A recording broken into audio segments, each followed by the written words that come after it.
এটা মনে হয় বাজার, তাই না? এটা কিন্তু এই যে আপনারা যারা স্বেচ্ছাসেবক আছেন, অনেক কথা শোনা যাচ্ছে বিশৃঙ্খলা, এই লোকগুলাদেরকে দূরে তাড়িয়ে দেন, না হলে চলে যেতে বলেন, এই আশেপাশে কথা বলার যেন সুযোগ না পায়। যারা রাস্তাঘাটে চলাচল করছেন,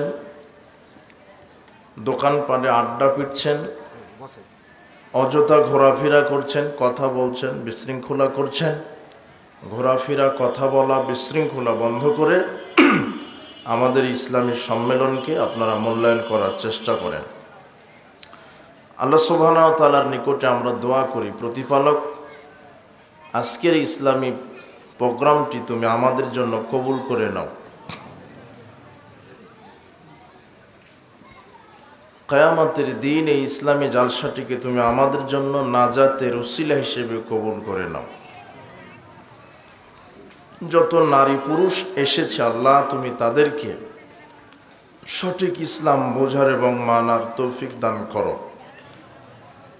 তুমি আমাদের ভুল ত্রুটিগুলিকে ক্ষমা করে দাও।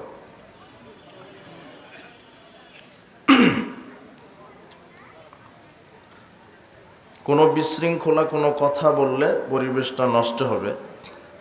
যারা দাঁড়িয়ে আছে বা হাঁটা চলাচল করছে তাদেরকে এসে বসে ভদ্রতা বজায় রেখে আমাদের মূল্যায়ন করার কথা তাদের বলে দেন, আর না হলে তারা যেন দূরে চলে যায়, বিশৃঙ্খলা না করে।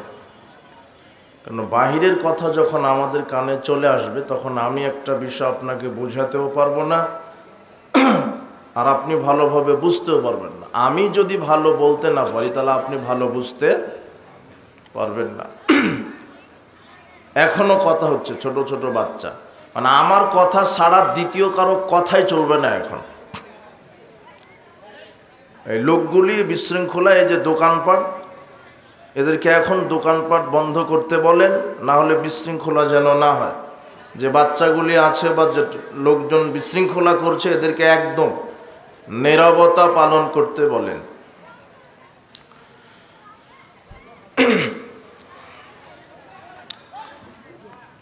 আচ্ছা, এখন আপনি আমাদের দিকে, আমার দিকে এমনভাবে বসে থাকবেন যাতে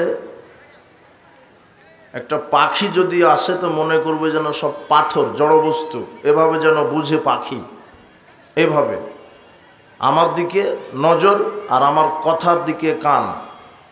আপনারা তো সব এখন রেডি, তাই না? আচ্ছা, ইসলামী পরিবার, এর উপরে আজকের আলোচনা।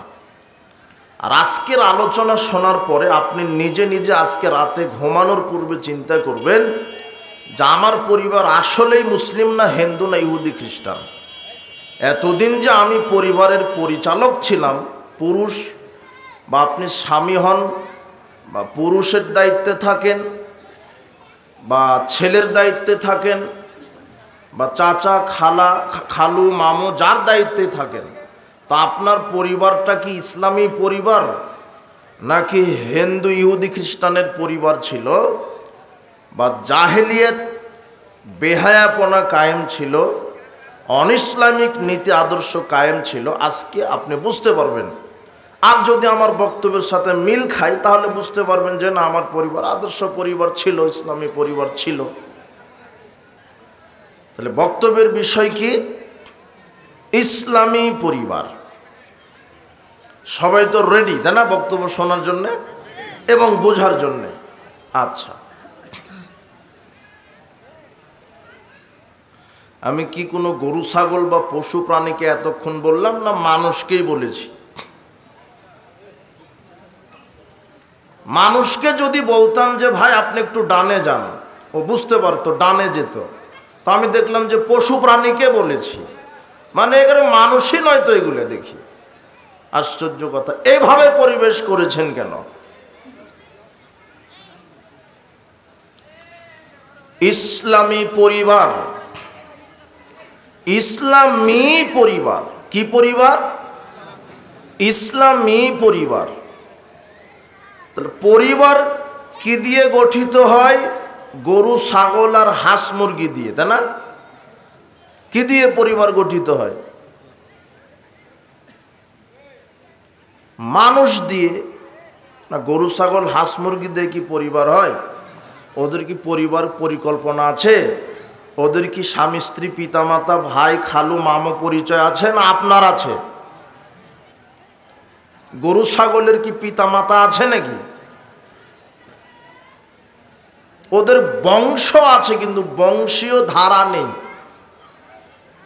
ওদের বংশ বিস্তার হয় কিন্তু ওদের পরিবার পরিকল্পনা নেই, পরিবার সিস্টেম নেই। তো পরিবার গঠিত হয় কি দিয়ে? মানুষ দিয়ে। মানুষ যেমন পরিবার হবে তেমন। মানুষ যদি শিক্ষিত হয় পরিবার হবে কি? মানুষ যদি ইসলামী মন মাইন্ডের হয় পরিবার হবে কি? মানুষ যদি হিন্দুর মতো হয় তাহলে পরিবার কার মতো? মানুষ যদি ইহুদি খ্রিস্টানের মতো হয় তাহলে পরিবার কার মতো?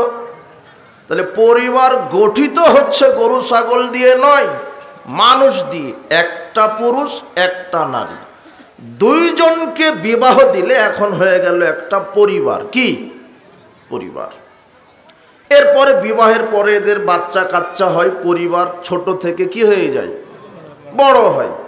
তাহলে পরিবার হচ্ছেই বিবাহের মাধ্যমে একটা নারী একটা পুরুষ।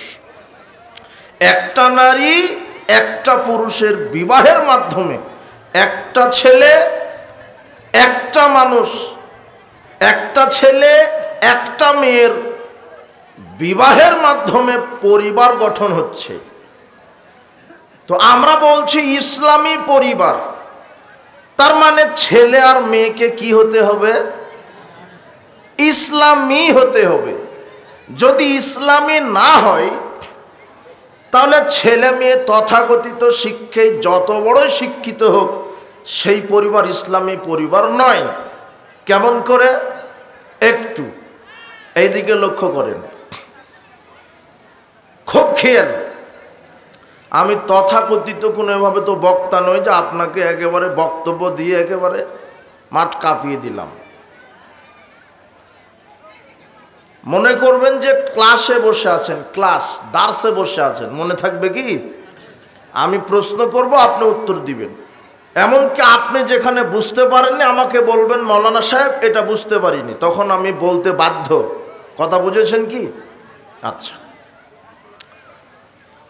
আবু হুরায়রা রাদিয়াল্লাহু আনহু বলেন রাসূল সাল্লাল্লাহু আলাইহি ওয়াসাল্লাম বলেছেন, ইযা আতাকুম মান তারদাউনা খুলুকাহু ওয়া দীনাহু, যখন ছেলে পক্ষ থেকে মেয়ের বাপের কাছে বিবাহের প্রস্তাব আসবে অথবা মেয়ে পক্ষ থেকে ছেলের বাপের কাছে বিবাহের প্রস্তাব আসবে, তখন মুহাম্মদ সাল্লাল্লাহু আলাইহি সাল্লাম বলছেন তারা উভয়ের যেন দুটা জিনিস দেখে ছেলে মেয়েকে বিবাহ দেয়। কয়টা? দুটা। এক, খুলুকাহু, তার চরিত্র, আখলাক, তার স্বভাব। আপনি যদি আপনার মেয়েকে কোনো ছেলের সাথে বিবাহ দেন তো মুহাম্মদ সাল্লাল্লাহু আলাইহি ওয়াসাল্লাম প্রথমে ওই ছেলের আখলাক, চরিত্র, স্বভাব দেখতে বলছেন।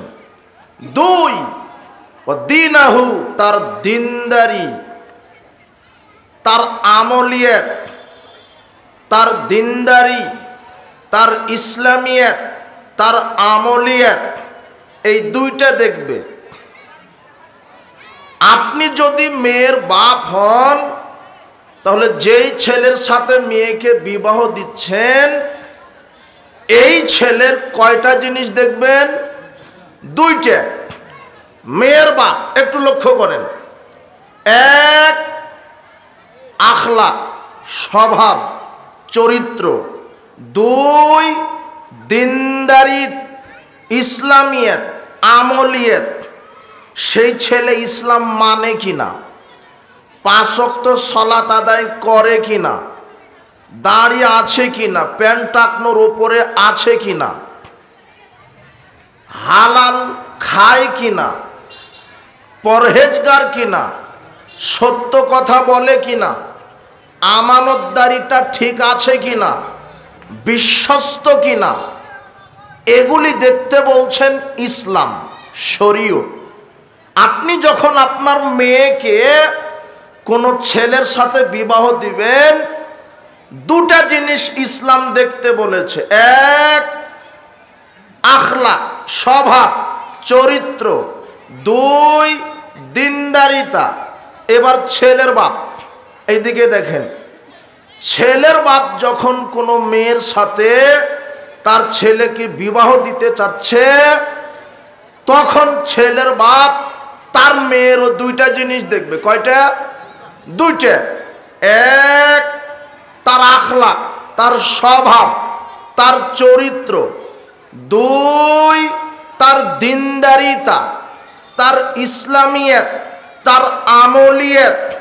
মেয়েটা 5 ওয়াক্ত সালাত আদায় করে কি না, মেয়েটা পর্দা করে কি না, মেয়েটা নিয়মিত 5 ওয়াক্ত সালাত আদায় করে কি না, মেয়েটা পর্দানশীল কি না, মেয়েটা পরহেজগার তাকওয়াশীল কি না, মেয়েটা সত্য কথা বলে, আমানতদারিতা, বিশ্বস্ততা আছে কি না, এইটা দেখতে হয়।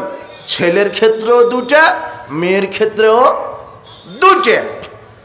এই দুইটা দেখে যদি এই ছেলে মেয়েকে বিবাহ দিতে পারেন, তাহলে ওই ছেলে মেয়ের মাধ্যমে যেই পরিবার গঠিত হবে, সেটা হবে আদর্শ, সেটা হবে ইসলামী পরিবার। আর যদি এই দুইটা না থাকে, তাহলে আপনি যত ধনী হন আর যত শিক্ষিত হন, সেই পরিবার হবে জাহেলিয়াতের পরিবার। কি করে? দেখেন, এই যুবক শোনো, তোমার বাপ হাজী সাহেব, তোমার বাপ হাজী সাহেব, তোমার বোন আছে একটা। এখন তোমার বাপের কাছে ছেলে পক্ষ থেকে বিবাহের প্রস্তাব দিয়েছে। ছেলের বাড়ি রাজশাহী, তোমার বাড়ি তো চাপাই। তোমার বাপ হাজী সাহেব 2 বার হজ করেছে, 6 বার উমরা করা আছে, খুব পরহেজগার।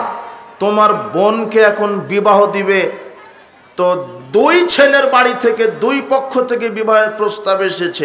এক পক্ষ, যেই পক্ষ থেকে বিবাহের প্রস্তাব এসেছে, প্রথম পক্ষ থেকে, এই পক্ষের ছেলেটা হেফজখানায় চাকরি করে আর মসজিদে ইমামতি করে খায়, বেতন 15,000। কত হাজার? আর আরেক পক্ষ থেকে যেটা এসেছে, ওই ছেলেটা ব্যাংকে চাকরি করে, বেতন 80,000। কত হাজার? 80,000। এখন এই যে মাদ্রাসার হেফজখানার যে ছেলেটা, এ সালাত আদায় করে, এ তাসবিহ তাহলিল করে, এ আল্লাহকে ভয় করে, এর চরিত্র ভালো, এ সালাত আদায় করে, মানুষের ইমামতি করে, জাতির কর্ণধার। এ মানুষের ইমামতি করে, জাতির কর্ণধার। এ মানুষের ইমামতি করে, হলো জাতির শ্রেষ্ঠ সন্তান, আলেম। কিন্তু তোমার বাপ হজ করে এসেছে, তো কি হয়েছে? ওই যে দেখছে যে ওটা তো 15,000, জিনা বেতন কম। এই যে 80,000 টাকা বেতন পায়, এ গাঁজা 2 পুরে যতই বেশি খাক, মেয়েকে এর হাতেই দিতে হবে। এটা তোমার হাজী সাহেবের বাপের চরিত্র আমি নকল করলাম। ও সালাত তো বহুদূরের কথা, আর অজুই জানা নাই। কি জানা নাই? অজুই জানে না। সব সময় পকেটে আছে বিড়ি, সিগারেট, জর্দাগুল, যেটা মানুষ ছাড়া দ্বিতীয় কোনো পৃথিবীর প্রাণী খায় না, কুকুর শিগালেও খায় না। যুবক, এই যে দোকানপাট বসেছে, প্রায় দোকানে সিগারেট, গাঁজাই বিক্রি হচ্ছে। তুমি দেখো, এখনই 1 প্যাকেট সিগারেটটা নিয়ে একটা কুকুরকে খেতে দাও, কুকুর পেশাব করে দিতে রাজি আছে, তবুও কুকুর সিগারেটটা মুখে দিতে রাজি নয়। সেটা তুমি খাও, তোমার বাপ খাই, তোমার মাস্টার খাই। আর সমাজে যার যত ডিগ্রি বেশি, তার গাঁজার পাওয়ার তত বেশি। যে প্রাইমারি পাস, সে সিগারেট খায় না, সে বিড়ি খায়। আর যে বলছে যে আমি মাস্টার্স পাস, আমি বিড়ি খেলে তো মানাবে না। বেতন সমাজে যার যত বেশি, তার গাঁজার পাওয়ারও তত বেশি।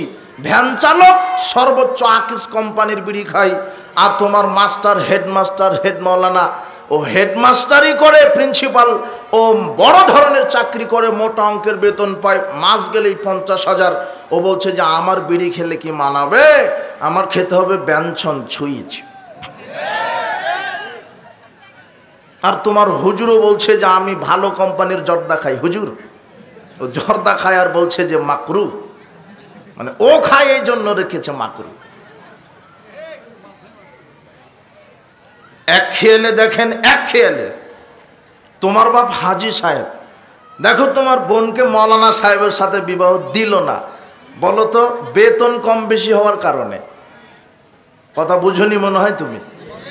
তো বর্তমান সমাজে একটা ছেলে একটা মেয়ের আখলাক দিনদারিতা কোনো বিষয়ই নয়, ওটা মনেই করে না মানুষ। মানুষ এখন মনে করছে যে আমার ছেলেকে যে মেয়ের সাথে বিবাহ দিব, মেয়ের বাপের সম্পদ কত আছে, আর আমার মেয়েকে যেই ছেলের সাথে বিবাহ দিব ডিগ্রি কত বড়, আর কি চাকরি করে, বেতন কত পায়। মেয়ের বাপের এই টার্গেট, বেতন কত পায়, গাঁজা 2 পুরা খাক, এতে কোনো সমস্যা নেই, বরং গাঁজা খাওয়াটাই স্টাইল সমাজে। যে যত গাঁজা খোর সে তত বড় হলো স্টাইল আর সমাজে। এখন বলছে হো মরদ আছে রে গাঁজা খায়।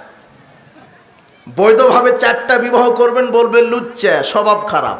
আর অবৈধভাবে 10টা নারীকে ভোগ করবেন বলছে মরদের বেটা, মরদ রে। এ হলো সমাজ। এটা হলো কি? এটা হলো সামাজিক ব্যবস্থা। আল্লাহ বলছেন ক্ষমতা যদি একেবারে না থাকে তাহলে একটা বিবাহ করো, কোনোভাবে ইনসাফ যদি করতে না পারো। আর যদি দৈহিক ক্ষমতা, শারীরিক ক্ষমতা সব দিকে ঠিক আছে তাহলে মাস না করো 2টে, আরও ক্ষমতা 3টা, আরও ক্ষমতা 4টে, 5টা নয় 4টা পর্যন্ত আছে। কিন্তু সমাজে আপনি বৈধভাবে 4টে বিবাহ করেন, সমাজের এক শ্রেণীর এই দাড়ি টুপিওয়ালা নামের শয়তানি বলবে একেবারে স্বভাব চরিত্র খারাপ রে, 4টে বউয়া। সমাজের নীতি নৈতিকতাই উল্টা। মানুষ এখন হালাল খুরকে 5 পয়সা দান দেয় না। যার টাকা সম্পদ বেশি তারও মর্যাদা বেশি। হালাল হারামের বিবেচনা নেই। হালাল হারাম মানুষ বিবেচনায় নিয়ে আসে না। আবু হুরায়রা রাদিয়াল্লাহু আনহু বলছেন রাসূল সাল্লাল্লাহু আলাইহি ওয়াসাল্লাম বলেছেন যে ইয়াতি আলান নাসে জামান লাইবালিল মারু মা খাযা মিনাল হালাল মিনাল হারাম। মানুষের সময় এমন একটা আসবে, সামাজিক অবস্থা হবে যেই সময়ে মানুষ বিবেচনায় নিয়ে আসবে না যে হারাম খাচ্ছি না হালাল খাচ্ছি। তার নীতি গতি থাকবে যে আমাকে বিল্ডিং করতে হবে, চাকরি করতে হবে, বড় গাড়ি বাড়ি করতে হবে, হালাল হারামের 5 পয়সা মূল্য দিবে না। উপস্থিত বৈঠকের মুসলিম দিনী ভাই বোন, আদর্শ পরিবার বাস্তবায়ন করতে গেলে আদর্শ নারী পুরুষ লাগে। পানি ছাড়া মাছ যেমন বেঁচে থাকতে পারে না, আদর্শ নারী পুরুষ ছাড়া আদর্শ পরিবার তেমন গঠিত হতে পারে না। এই জন্য ছেলে মেয়েকে আদর্শ হতে হবে। দিনদারিতা, পরহেজগারিতা, আমানতদারিতা, সত্যবাদিতা, এই গুণগুলি দেখতে হবে। না হলে তাদেরকে বিবাহ দিলে সেই পরিবার হবে জাহেলিয়াতের পরিবার। তাই তো পরিবারগুলি তথাকথিত শিক্ষিত হওয়ার পরেও পরিবারে গান বাজনা চালু আছে, জেনা চালু আছে, মাদক চালু আছে, বেপর্দা চালু আছে। প্রায় পরিবারের সদস্যরা 5 ওয়াক্ত সালাত আদায় করে না। ছেলে মেয়ে বাপ বেটা সবাই টিভি সিনেমা নিয়ে পড়ে আছে, মোবাইলে ল্যাংটা গান নিয়ে নাচছে দেখছে। কেন? পরিবার ইসলামী চিন্তা চেতনাবিহীন, ইসলামকে মানে না। ইমানি নীতি নৈতিকতা, ইসলামী ইমানি চেতনা নেই, ইসলামী চেতনা নেই, ইসলামী নীতি নৈতিকতা নেই। পরিবারটা জাহেলিয়াতের সাথে মিশে গেছে। এই জন্য মুহাম্মদ সাল্লাল্লাহু আলাইহি সাল্লাম বলছেন যে বিবাহ দেওয়ার পূর্বে ছেলে মেয়ের আদব কায়দা, শিষ্টাচার, দিনদারিতা দেখো। আবু হুরায়রা রাদিয়াল্লাহু আনহু বলেন রাসূল সাল্লাল্লাহু আলাইহি ওয়াসাল্লাম বলেছেন তুনকাহুল মারাতু লিআরবাইন, পুরুষ মানুষ নারীকে যখন বিবাহ করে তখন পুরুষেরা নারীর 4টা বৈশিষ্ট্য দেখে। এক, লিমালেহা, নারীর সম্পদ আছে কেমন। 2, অলি হাসাবেহা, তার বংশ কেমন, উচ্চ বংশের নাকি নিম্ন বংশের। 3, অলি জামালেহা, তার সৌন্দর্যতা দেখে। 4, অলি দিনিহা, তার দিনদারিতা, তার আমানতদারিতা, তার পরহেজগারিতা দেখে। তবে আমি মুহাম্মদ সাল্লাল্লাহু আলাইহি সাল্লাম বলছি যে আগের 3টা থাকলে ভালো, না থাকলে অনুপরিমাণ ক্ষতি হবে না। বংশ ভালো হলে ভালো, খারাপ হলে তেমন ক্ষতি নেই। সৌন্দর্যতা থাকলে ভালো, কালো কুৎসিত হলে তেমন ক্ষতি নেই। আপনার বংশ ভালো হলে ভালো, বংশ নিম্ন বংশ হলো ক্ষতি নেই। চেহারা একটু কালো হলে কালো, তেমন ক্ষতি নেই।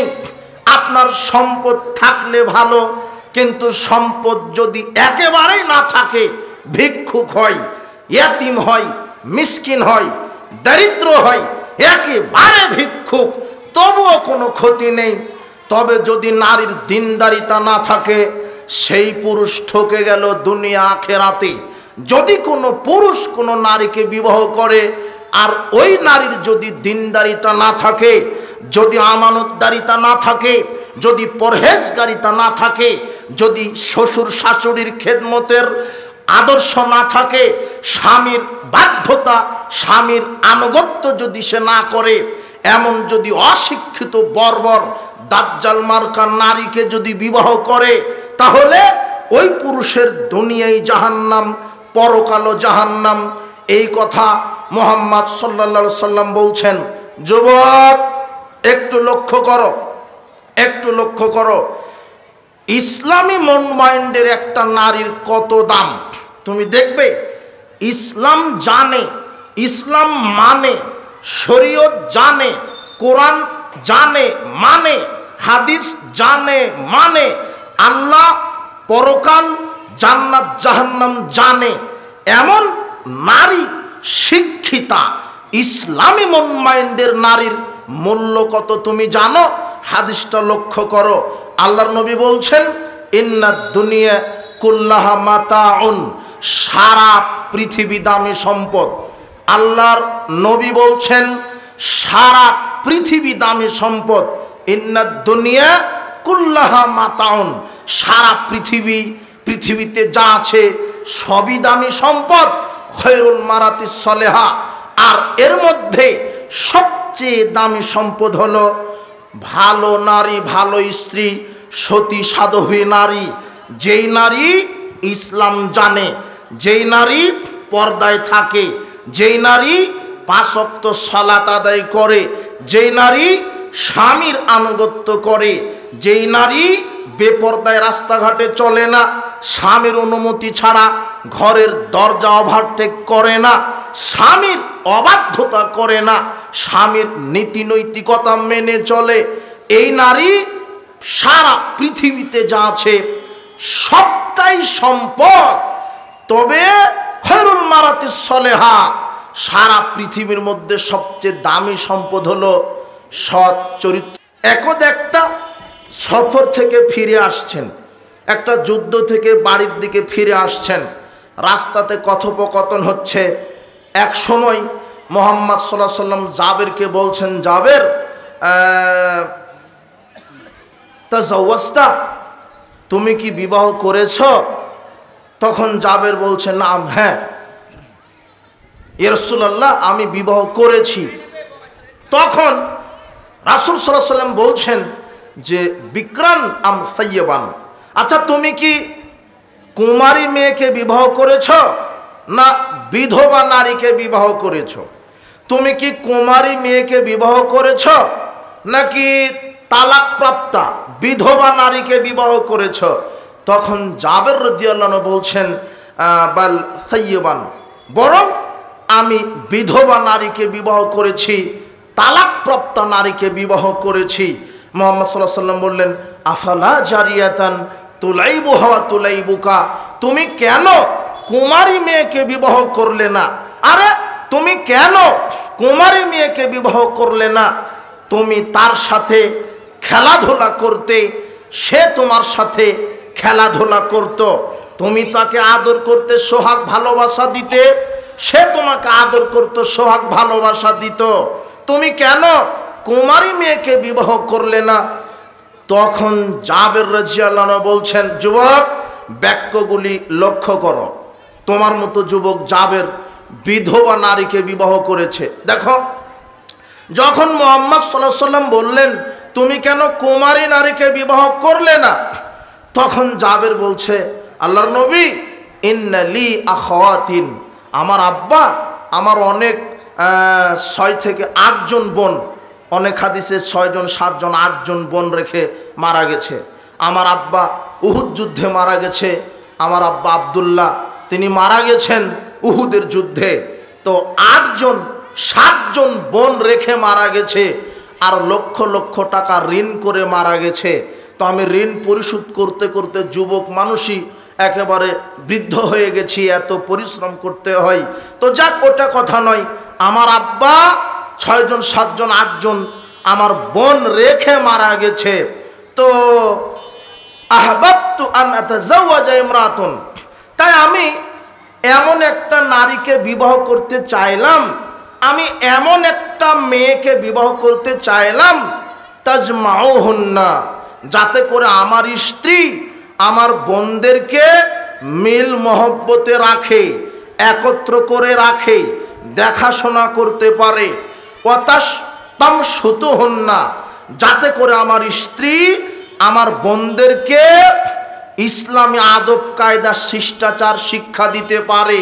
ওয়াতাকুমু আলাইহিন্না, যাতে করে আমার স্ত্রী আমার বোনদের উপরে পাহারাদার হতে পারে, ক্ষমতা প্রয়োগকারী হতে পারে। আল্লাহর নবীকে কয়টা জিনিস শোনালেন জাবের রাদিয়াল্লাহু আনহু? 3টে। মুহাম্মদ সাল্লাল্লাহু আলাইহি ওয়াসাল্লাম বলছেন, একটা অল্প বয়সী একটা কুমারী নারীকে বিবাহ করলেই তো হতো, আদর সোহাগ করতে, ভালোবাসতে, সেও তোমাকে ভালোবাসতো, আদর সোহাগ দিত। তখন জাবের বলছে, আল্লাহর নবী আমার 6-7টা বোন আছে, ছোট ছোট, 10, 12, 15 বছর করে বয়স, তাই আমি চাইনি যে আমি 15 বছর বয়সের মেয়েকে বিবাহ করি, তাহলে আমার বোনের সমবয়সী হয়ে গেল, তো তাহলে তো আমার স্ত্রী তাদেরকে কিছু শিক্ষা দিলে তারা তো মেনে নিবে না। কথা বুঝেননি মনে হয়? আমার স্ত্রী তাদেরকে এটা করছো কেন, এটা করো, সেটা করো, এইভাবে ধমক দিয়ে শিষ্টাচার শিক্ষা দিলে তারা তো নিবে না। তাই আমি কি করলাম, আমি বয়সের দিকে বড়, জ্ঞানের দিকে বড়, শিক্ষিতা নারী, যে দিন ধর্ম জানে, এমন নারীকে বিবাহ করলাম। বিধবা হয়েছে তো কি হয়েছে, পরিবার আদর্শভাবে আমি চালাতে পারবো। তাই আমার স্ত্রী যেন আমার বোনদেরকে একত্রে রাখতে পারে, মিল মহব্বতে রাখতে পারে, আর আমার স্ত্রী তাদেরকে যেন শিষ্টাচার, ইসলামী নীতি নৈতিকতা শিক্ষা দিতে পারে। আপনার স্ত্রী কি পারে আপনার ছেলে মেয়েকে শিষ্টাচার শিক্ষা দিতে? আপনার স্ত্রী তো ওই যে রাজশাহী বিশ্ববিদ্যালয় থেকে মাস্টার ডিগ্রি পাস, ঢাকা বিশ্ববিদ্যালয় থেকে মাস্টার ডিগ্রি পাস করেছে। যুবক, তুমি বলছো তোমার বাপ আবার মোড়ে মোড়ে গর্ব করে বলে, ছেলের বউ একখান পেয়েছি, মাস্টার ডিগ্রি পাস, ইংলিশে পড়ে, ইংলিশে অনার্স, ছেলের একটা বউ পেয়েছি। আর হলো বিমানওয়ালা, ও বিমানবালা, ছেলের একটা বউ একখান পেয়েছি, ও হলো ডাক্তার, ছেলের একটা বউ একটা পেয়েছি। আমার ছেলের বউ হলো ইঞ্জিনিয়ার। খুব প্রশংসা করছে তোমার বাপ, অথচ তোমার স্ত্রী তোমার ছেলে সন্তানকে জুতা পরিয়ে দিতে জানে না, পোশাক গায়ে দিতে জানে না, দোয়া করতে হয় কিভাবে জানে না। তোমার বাপ অথবা তোমার শ্বশুর যখন যাচ্ছে, বিদায় নিচ্ছে তোমার বাড়ি থেকে, তখন তোমার মাস্টার ডিগ্রি পাশের বউ বলছে যে ওই যে আব্বু নানা চলে যাচ্ছে, বলো টাটা বাই বাই। ওই যে নানা চলে যাচ্ছে, কি বলো? Tata bye bye. অথচ এটা ইহুদি খ্রিস্টানের নীতি। তোমার স্ত্রী যদি ইসলামী শিক্ষায় শিক্ষিত হতো তাহলে তোমার স্ত্রী তোমার সন্তানকে আগেই শিখিয়ে দিত, বেটা কেউ বিদায় নিতেও সালাম দিবে, কেউ আসলেও সালাম দিবে, আর কাউকে বিদায় দিবে কি বলে জানো? আস্তাউদিউল্লাহ দীনাকা ওয়া আমানাতাকা ওয়া খাওয়াতিমা আমালিকা ওয়া যাওয়াদাকা আল্লাহু তাকওয়া ওয়া গাফারা যামবাকা ওয়া ইয়াসসারা লাকাল খায়রা হাইসুমা কুনতা। আল্লাহ আপনার আমানতদারিতাকে গচ্ছিত রাখুক, দিনদারিতার উপরে রাখুক, তাকওয়া পরহেজগারিতা দান করুন, আল্লাহ আপনাকে রুজি দান করুন, আল্লাহ আপনার কাজকে সহজ করুন, আপনি যেখানেই থাকেন আল্লাহ আপনাকে হেফাজত করুন। এটা কত সুন্দর দোয়া। তুমি যদি এই ইসলামী শিক্ষিতা নারীকে বিবাহ করতে, এইটা তোমার স্ত্রী তোমার ছেলে মেয়েকে শিক্ষা দিত, আর বলতো আব্বু সালাম দাও। আপনার স্ত্রী আপনার ছেলেকে জুতা পায়ে দেওয়াতেই জানে না, পোশাক গায়ে দেওয়াতেই জানে না। জুতা পায়ে দেওয়ার একটা বিধান আছে, পোশাক গায়ে দেওয়ার একটা বিধান আছে, এটাই জানে না। এক গ্লাস পানি পান করতে গেলে 10টা বিধান লাগে, এক গ্লাস পানি পান করতে গেলে 10টা বিধান লাগে। এক, স্বর্ণরৌপ্যের পাত্রে পানি পান করা মুহাম্মদ সাল্লাল্লাহু আলাইহি ওয়াসাল্লাম হারাম করেছেন। 2, যেই পানি পান করবেন সেটা হালাল পবিত্র হতে হবে। 3, জগ মস্কের মুখে পানি পান করা যাবে না, কোনো গ্লাসে ছোট পাত্রে ঢেলে পান করতে হবে। 4, ডান হাতে গ্লাস ধরতে হবে। 5, বসতে হবে। 6, বিসমিল্লাহ বলতে হবে। 7, 3 শ্বাসে পানি পান করতে হবে। 8, নিঃশ্বাস ফুৎকার দেওয়া যাবে না গ্লাসে। 9, যদি গ্লাসে একটা পোকা মাছি পড়ে যায় তাহলে মুহাম্মদ সাল্লাল্লাহু আলাইহি ওয়াসাল্লাম বলছেন তোমরা গ্লাসের পানি ঢং করে চট করে ফেলে দিও না, মাছিকে আবার ডুবিয়ে দাও। কেন? মাছির এক দানাতে থাকে বিষ, আর এক দানাতে থাকে শেফা। তাই গ্লাসে পাত্রে যদি মাছি পড়ে পানিটা ফেলে দেওয়া যাবে না, মাছিটা ডুবিয়ে ওই গ্লাসের পানি পান করতে হবে। 10, খাওয়া শেষে আলহামদুলিল্লাহ বলতে হবে। এক গ্লাস পানি পান করতে কয়টা বিধান লাগে? 10টা। তো তুমি কাকে বিবাহ করেছ? ও তো ইংলিশে মাস্টার্স করেছে, কিন্তু ছেলেকে যে একটা সূরা ফাতিহা শিক্ষা দিবে এটাই তো জানে না, কিভাবে রুকু সেজদা শিখিয়ে দেবে এটাই তো জানে না। ছেলে মেয়েকে শিষ্টাচার শিক্ষা দিবে। তোমাকে আর একটা কথা বলি যুবক, তুমি শুধু একটা নারীকে বিবাহ করছো না, মাথায় রেখো তুমি তোমার সন্তানের মাকে বিবাহ করছো। আজকে বিবাহ করবে, 1 বছর পরে সে হবে মা। কথা বোঝনি মনে হয় তুমি। তাহলে এমন নারীকে তুমি বিবাহ করো যেই নারী তার ছেলে মেয়েকে শিষ্টাচার শিক্ষা দিবে। উপস্থিত বৈঠকের মুসলিম দিনী ভাই বোন, আদর্শ পরিবার। আব্দুল্লাহ ইবনে ওমর রাদিয়াল্লাহু আনহু বলেন রাসূল সাল্লাল্লাহু আলাইহি ওয়াসাল্লাম বলেছেন আলা কুল্লুকুম রাইন, তোমরা প্রত্যেকেই দায়িত্বশীল। কুল্লুকুম মাসউলুন আন রায়াতিহি, তোমাদের প্রত্যেককেই তোমাদের দায়িত্ব সম্পর্কে আল্লাহ কিয়ামতের মাঠে জিজ্ঞাসা করবেন। ফাল ইমাম আল্লাযী আলান নাস রাইন, দেশের শাসক দেশের নাগরিকের উপরে দায়িত্বশীল। ওর রাজুলু রাইন আলা আহলি বাইতিহি, পরিবারের যে পুরুষ সে তার পরিবারের উপরে দায়িত্বশীল।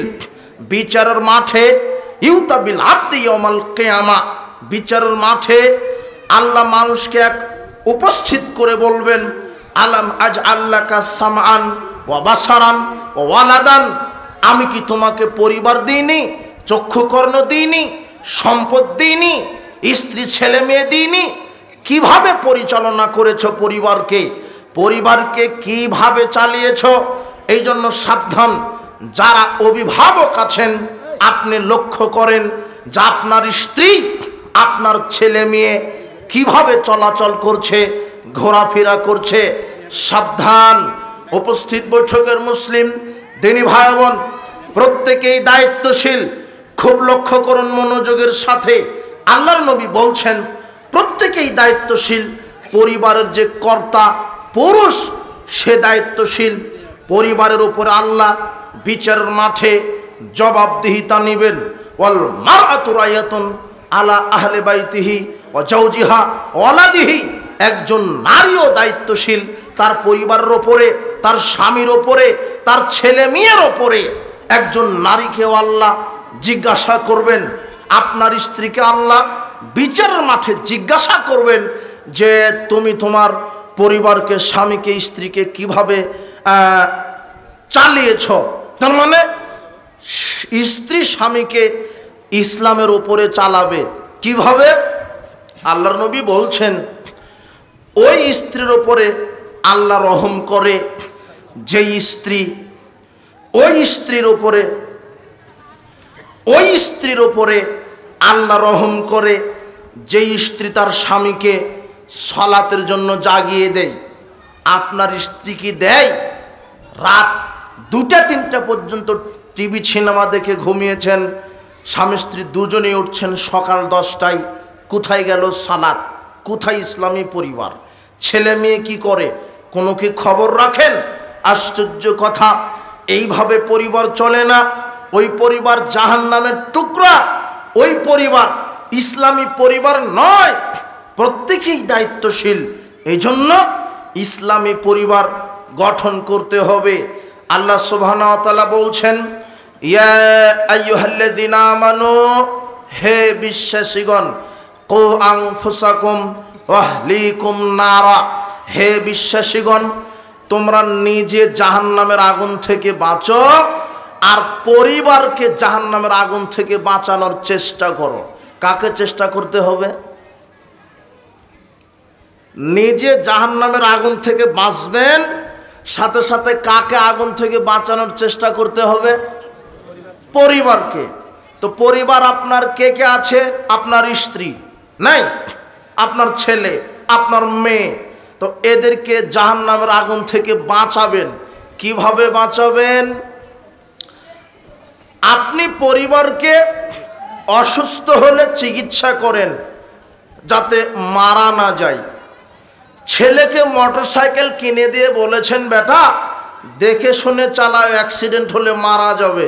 মানে আপনি মৃত্যু থেকে বাঁচানোর জন্য ছেলেকে কি করছেন? পরামর্শ দিচ্ছেন, চেষ্টা করছেন। তো আপনি যতই বুদ্ধি পরামর্শ চেষ্টা দেন, তার তাকদিরে যদি থাকে যে ও মোটরসাইকেলে মারা যাবে, আপনি কি ওকে মৃত্যু থেকে ঠেকাতে পারবেন? যেটা নিশ্চিত বিষয় মৃত্যু, অথচ সেখান থেকে সতর্ক করছেন, বেটা রাস্তাঘাটে দেখে শুনে চলিও, গাড়ি অ্যাক্সিডেন্টে মানুষ মারা যাচ্ছে, তোমার যেন মরণ না হয়। অথচ মৃত্যু অনিশ্চিত না সুনিশ্চিত? সুনিশ্চিত। মৃত্যু থেকে বাঁচতে চাইলেও আপনি বাঁচতে পারবেন না, কিন্তু জাহান্নাম থেকে যদি আপনি বাঁচতে চান অবশ্যই আপনি বাঁচতে পারবেন। কবরের শাস্তি থেকে যদি বাঁচতে চান বাঁচতে পারবেন, কিন্তু আপনি কবরের শাস্তি থেকে বাঁচার চেষ্টা করেন না, জাহান্নাম থেকে বাঁচার চেষ্টা করেন না। অথচ করা উচিত। আল্লাহ বলছেন তোমরা নিজে জাহান্নাম থেকে বাঁচো, পরিবারকে জাহান্নামের আগুন থেকে বাঁচাও। তো জাহান্নামের আগুন থেকে বাঁচতে লাগবে শিরক মুক্ত ঈমান, বিদআত মুক্ত আমল, সালাত, সিয়াম, হজ, যাকাত, হালাল রুজি, সত্যবাদিতা, আমানতদারিতা, পর্দায় চলা। এগুলি করলে জাহান্নাম থেকে বাঁচা যায়। কোথায় থেকে? জাহান্নাম থেকে। 5 ওয়াক্ত সালাত আদায় করলে জাহান্নাম থেকে বাঁচা যায়। তাহলে পরিবারকে বলতে হবে যে আজ থেকে 5 ওয়াক্ত সালাত বাধ্যতামূলক। আগে নিজেকে বাঁচতে বলেছেন, তার মানে আগে নিজেকে 5 ওয়াক্ত সালাত আদায় করতে হবে। এখন যদি বাপই যদি সালাত আদায় না করে, সে কি তার বেটাকে বলতে পারবে বেটা সালাত আদায় করো? মা যদি ল্যাংটা হয়ে ঘুরে, লুচ্চামি করে, বেপরদায় চলে, ওই মা কি তার বেটিকে বলতে পারবে বেটি পর্দায় চলো? বুঝেননি কথা? আবু হুরায়রা রাদিয়াল্লাহু আনহু বলেন, রাসূল সাল্লাল্লাহু আলাইহি ওয়াসাল্লাম বলেছেন,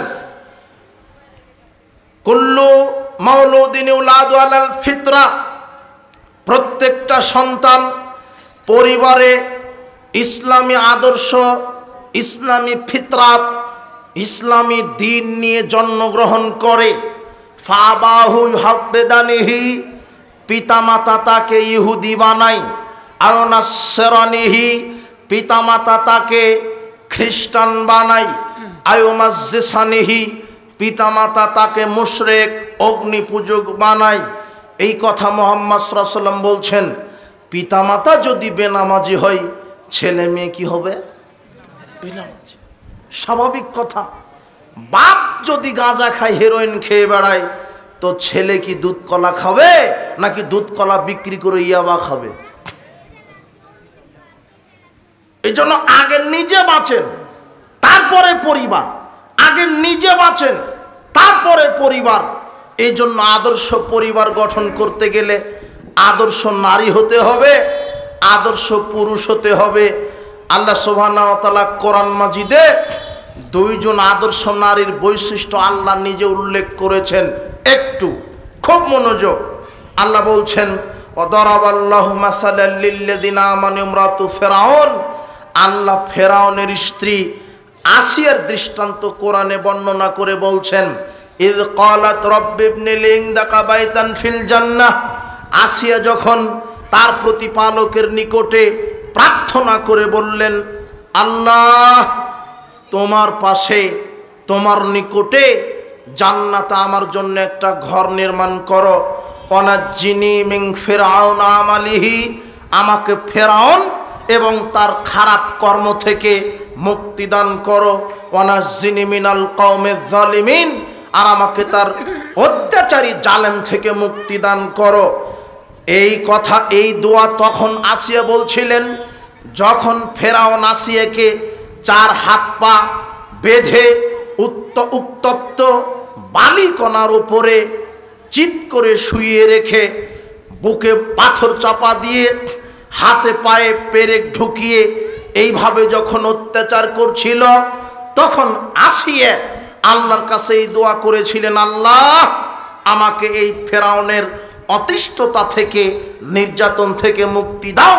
ফেরাউন আমাকে বলেছে যে রব তুমি নও, রব নাকি ফেরাউন, আল্লাহ নাকি ফেরাউন। জি না, তাই আমি সাক্ষ্য দিয়েছি যে তুমি ফেরাউনের রব। ফেরাউন তো রব নয়, তুমি ফেরাউনের রব, তুমি আকাশ জমিনের রব, তুমি আমাদের সবার রব, সৃষ্টিকর্তা। এই কথা আমার স্বামী সহ্য করতে না পেরে আমাকে অত্যাচার করছে, কাজেই আমি তাওহীদের উপরে আছি, তোমার নিকটে জান্নাতে একটা ঘর বানাও। তখন আল্লাহ জিবরিলকে বলছেন, জিবরিল আমি আসিয়ার প্রতি খুব সন্তুষ্ট হয়ে গেছি, তার আত্মাটা দেহ থেকে বের হওয়ার পূর্বেই তুমি জান্নাতে তার থাকার জায়গাটা দুনিয়াতেই দেখিয়ে এসো তাকে। তখন জিবরিল জান্নাত থেকে একটি ঘর এনে আসিয়াকে বলছেন, আসিয়া এই যে তোমার থাকার জায়গা, এর নাম আসিয়া। তাহলে আসিয়ার মতো হতে হবে। এরপরে আল্লাহ বলছেন, ও মারিয়াম ইবনাত ইমরান আল্লাতী হাসানাত ফারজাহা। মারিয়ামের দৃষ্টান্ত আল্লাহ দিয়েছেন যে লজ্জাস্থানের হেফাজত করেছে, কোনো পুরুষের কাছে জেনা করে লজ্জাস্থানকে বিক্রি করেনি। উপস্থিত বৈঠকের মা বোন, আপনাদেরকে বলছি, আপনারা মারিয়াম আলাইহিস সালামের মতো হন যে লজ্জাস্থানের হেফাজত করেছে। আবু মুসা আশআরী রাদিয়াল্লাহু আনহু বলছেন, রাসূল সাল্লাল্লাহু আলাইহি ওয়াসাল্লাম বলেছেন, কামালা মিনার রিজালে কাসিরুন, অধিকাংশ পুরুষেরাই পূর্ণ ঈমানদার হতে পেরেছে, অধিকাংশ পুরুষ মানুষেরাই পূর্ণ ঈমানদার হতে পেরেছে। লাম ইয়াকমুল মিনান নিসায়ে, কিন্তু মহিলারা তেমন ঈমানদার হতে পারেনি, মহিলারা তেমন ঈমানদার হতে পারেনি। তবে ইল্লা আসিয়া, মহিলাদের মধ্যে আসিয়া নামক মেয়ে মহিলা, সে পূর্ণ ঈমানদার হতে পেরেছে। ও মারিয়াম বিনতু ইমরান, আর ইমরানের মেয়ে মারিয়াম, এ পূর্ণ ঈমানদার হতে পেরেছে। তাহলে এরা কত মর্যাদাবান নারী। আল্লাহ এবং তার রাসূল এই দুইজন নারীর কথা উল্লেখ করে বলছেন, পৃথিবীর সাধারণ মানুষ, সাধারণ মেয়ে লোকেরা, তোমরাও মারিয়াম এবং আসিয়ার মতো আদর্শশীলা নারী হও। আনাস রাদিয়াল্লাহু আনহু বলছেন, রাসূল সাল্লাল্লাহু আলাইহি ওয়াসাল্লাম বলেছেন, হাসবুকা মিন নিসাইল আলামিন, সারা পৃথিবীর সব নারীর জন্য জান্নাতে যাওয়ার জন্য 4টা নারীর আদর্শ অনুসরণ করা যথেষ্ট হবে। 1 খাদিজা বিনতে খুয়াইলিদ, খুয়াইলিদের মেয়ে খাদিজা। 2 মারিয়াম বিনতে ইমরান, ইমরানের মেয়ে মারিয়াম। 3 ফাতেমা বিনতে মুহাম্মদ সাল্লাল্লাহু আলাইহি সাল্লাম, মুহাম্মদ সাল্লাল্লাহু আলাইহি সাল্লামের মেয়ে ফাতেমা। 4 আসিয়া বিনতে মুজাহিম, ইমরাতু ফেরাউন, মুজাহিমের মেয়ে আসিয়া ফেরাউনের স্ত্রী। এই 4টা নারীর আদর্শ যে কোনো নারী যদি নিজের জীবনে বাস্তবায়ন করে তাহলে সেই নারীর জন্য জান্নাতে যাওয়া যথেষ্ট হয়েই যাবে। উপস্থিত বৈঠকের মা বোন, আল্লাহ সুবহানাহু ওয়া তাআলা আপনাদেরকে এই নারীদের মতো আদর্শবান হতে নির্দেশ করছেন। আনাস রাদিয়াল্লাহু আনহু বলছেন, আফজালু নিসায়ে আহলিল জান্নাহ, জান্নাতবাসীদের মধ্যে 4 জন নারী শ্রেষ্ঠ। জান্নাতবাসীদের মধ্যে যত নারী হবে এর মধ্যে 4 জন নারী হবে শ্রেষ্ঠ। তার এই 4 জন, সেটা হলো মুহাম্মদ সাল্লাল্লাহু আলাইহি সাল্লামের মেয়ে ফাতেমা, আপনার মুজাহিমের মেয়ে আসিয়া, আপনার খুয়াইলিদের মেয়ে খাদিজা, আর ইমরানের মেয়ে মারিয়াম। এই 4 জন হবে শ্রেষ্ঠ জান্নাতবাসীদের মধ্যে। এদের মতো আদর্শশীলা নারী হতে আল্লাহ এবং তার রাসূল বলছেন। উপস্থিত বৈঠকের মুসলিম দিনী ভাই বোন, যদি আপনি হন সাহাবীদের মতো আদর্শবান, আর আপনার স্ত্রী যদি হয় এই মহিলা সাহাবীদের মতো আদর্শবান, তাহলে সেই পরিবারটা আদর্শ হবে। বলছিলাম উপস্থিত বৈঠকের মুসলিম দিনী ভাই বোন, ইসলামী পরিবার গঠনে করণীয়ই হচ্ছে যে আপনাকে ইসলামী হতে হবে, ছেলে মেয়েকে আদর্শবান হতে হবে, তাহলেই সেটা ইসলামী পরিবার হবে।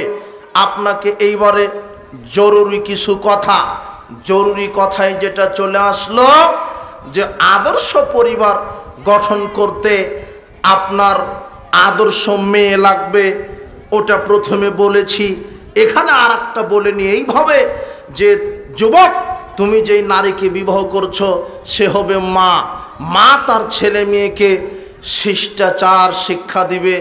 যেমন জাবের রাদিয়াল্লাহু আনহু আল্লাহর নবীকে বলছেন, আল্লাহর নবী, আমি এমন নারীকে বিবাহ করেছি যে আমার বোনদেরকে শিষ্টাচার শিক্ষা দিতে পারে। কি শিক্ষা দিতে পারে? শিষ্টাচার। শিষ্টাচার কি? আপনার স্ত্রী আপনার, জি ইনশাল্লাহ, আপনার স্ত্রী আপনার মেয়েকে বলবে, আম্মু,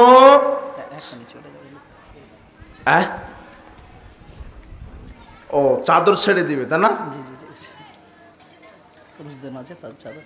পুরুষ, আচ্ছা দেন দেন, কই দেন, লোকেরা চলে যাচ্ছে তো, এনারা বলছে যে লোক চলে যাবে, দাও দাও, তোমরা দাও, যাও।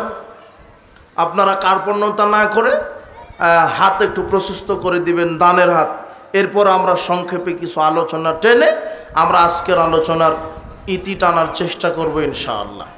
বলছিলাম যে জাবের রাদিয়াল্লাহু আনহু আপনার মুহাম্মদ সাল্লাল্লাহু আলাইহি সাল্লামকে বলছেন, ইয়া রাসূলুল্লাহ, আমি এমন নারীকে বিবাহ করলাম যেই নারীটা আমার বোনদেরকে শিষ্টাচার শিক্ষা দিবে।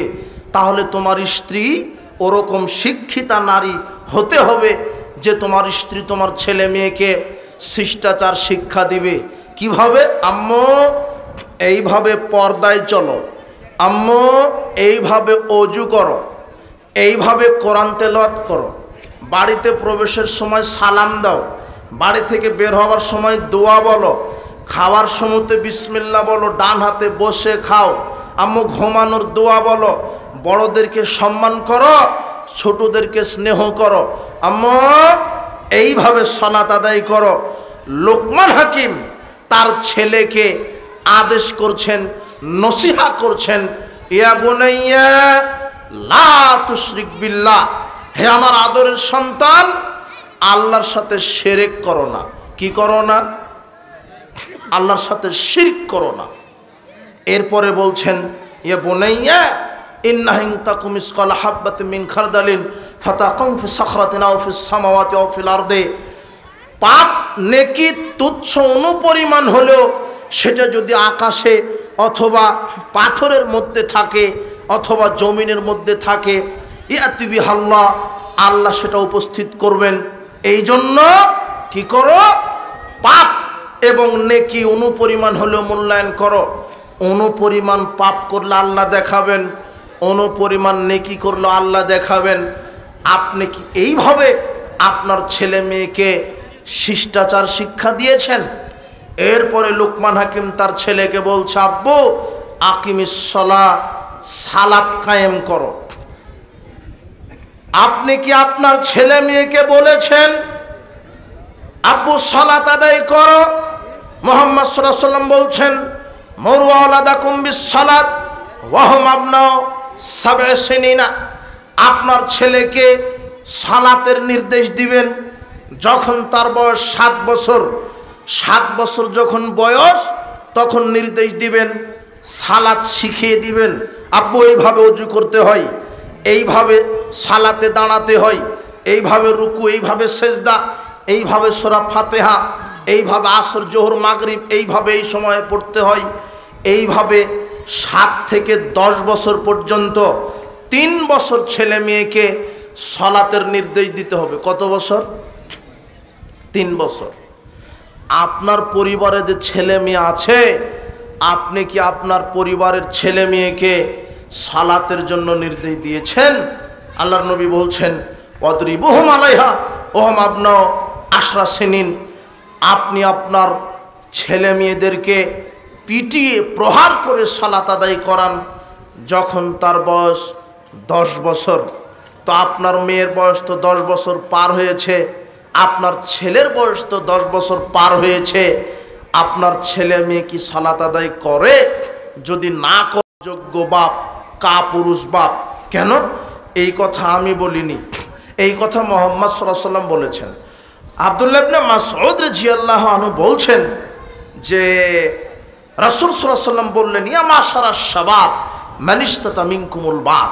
হে যুব সমাজ, তোমাদের যদি ক্ষমতা থাকে, পুরুষত্ব থাকে, তাহলে বিবাহ করো।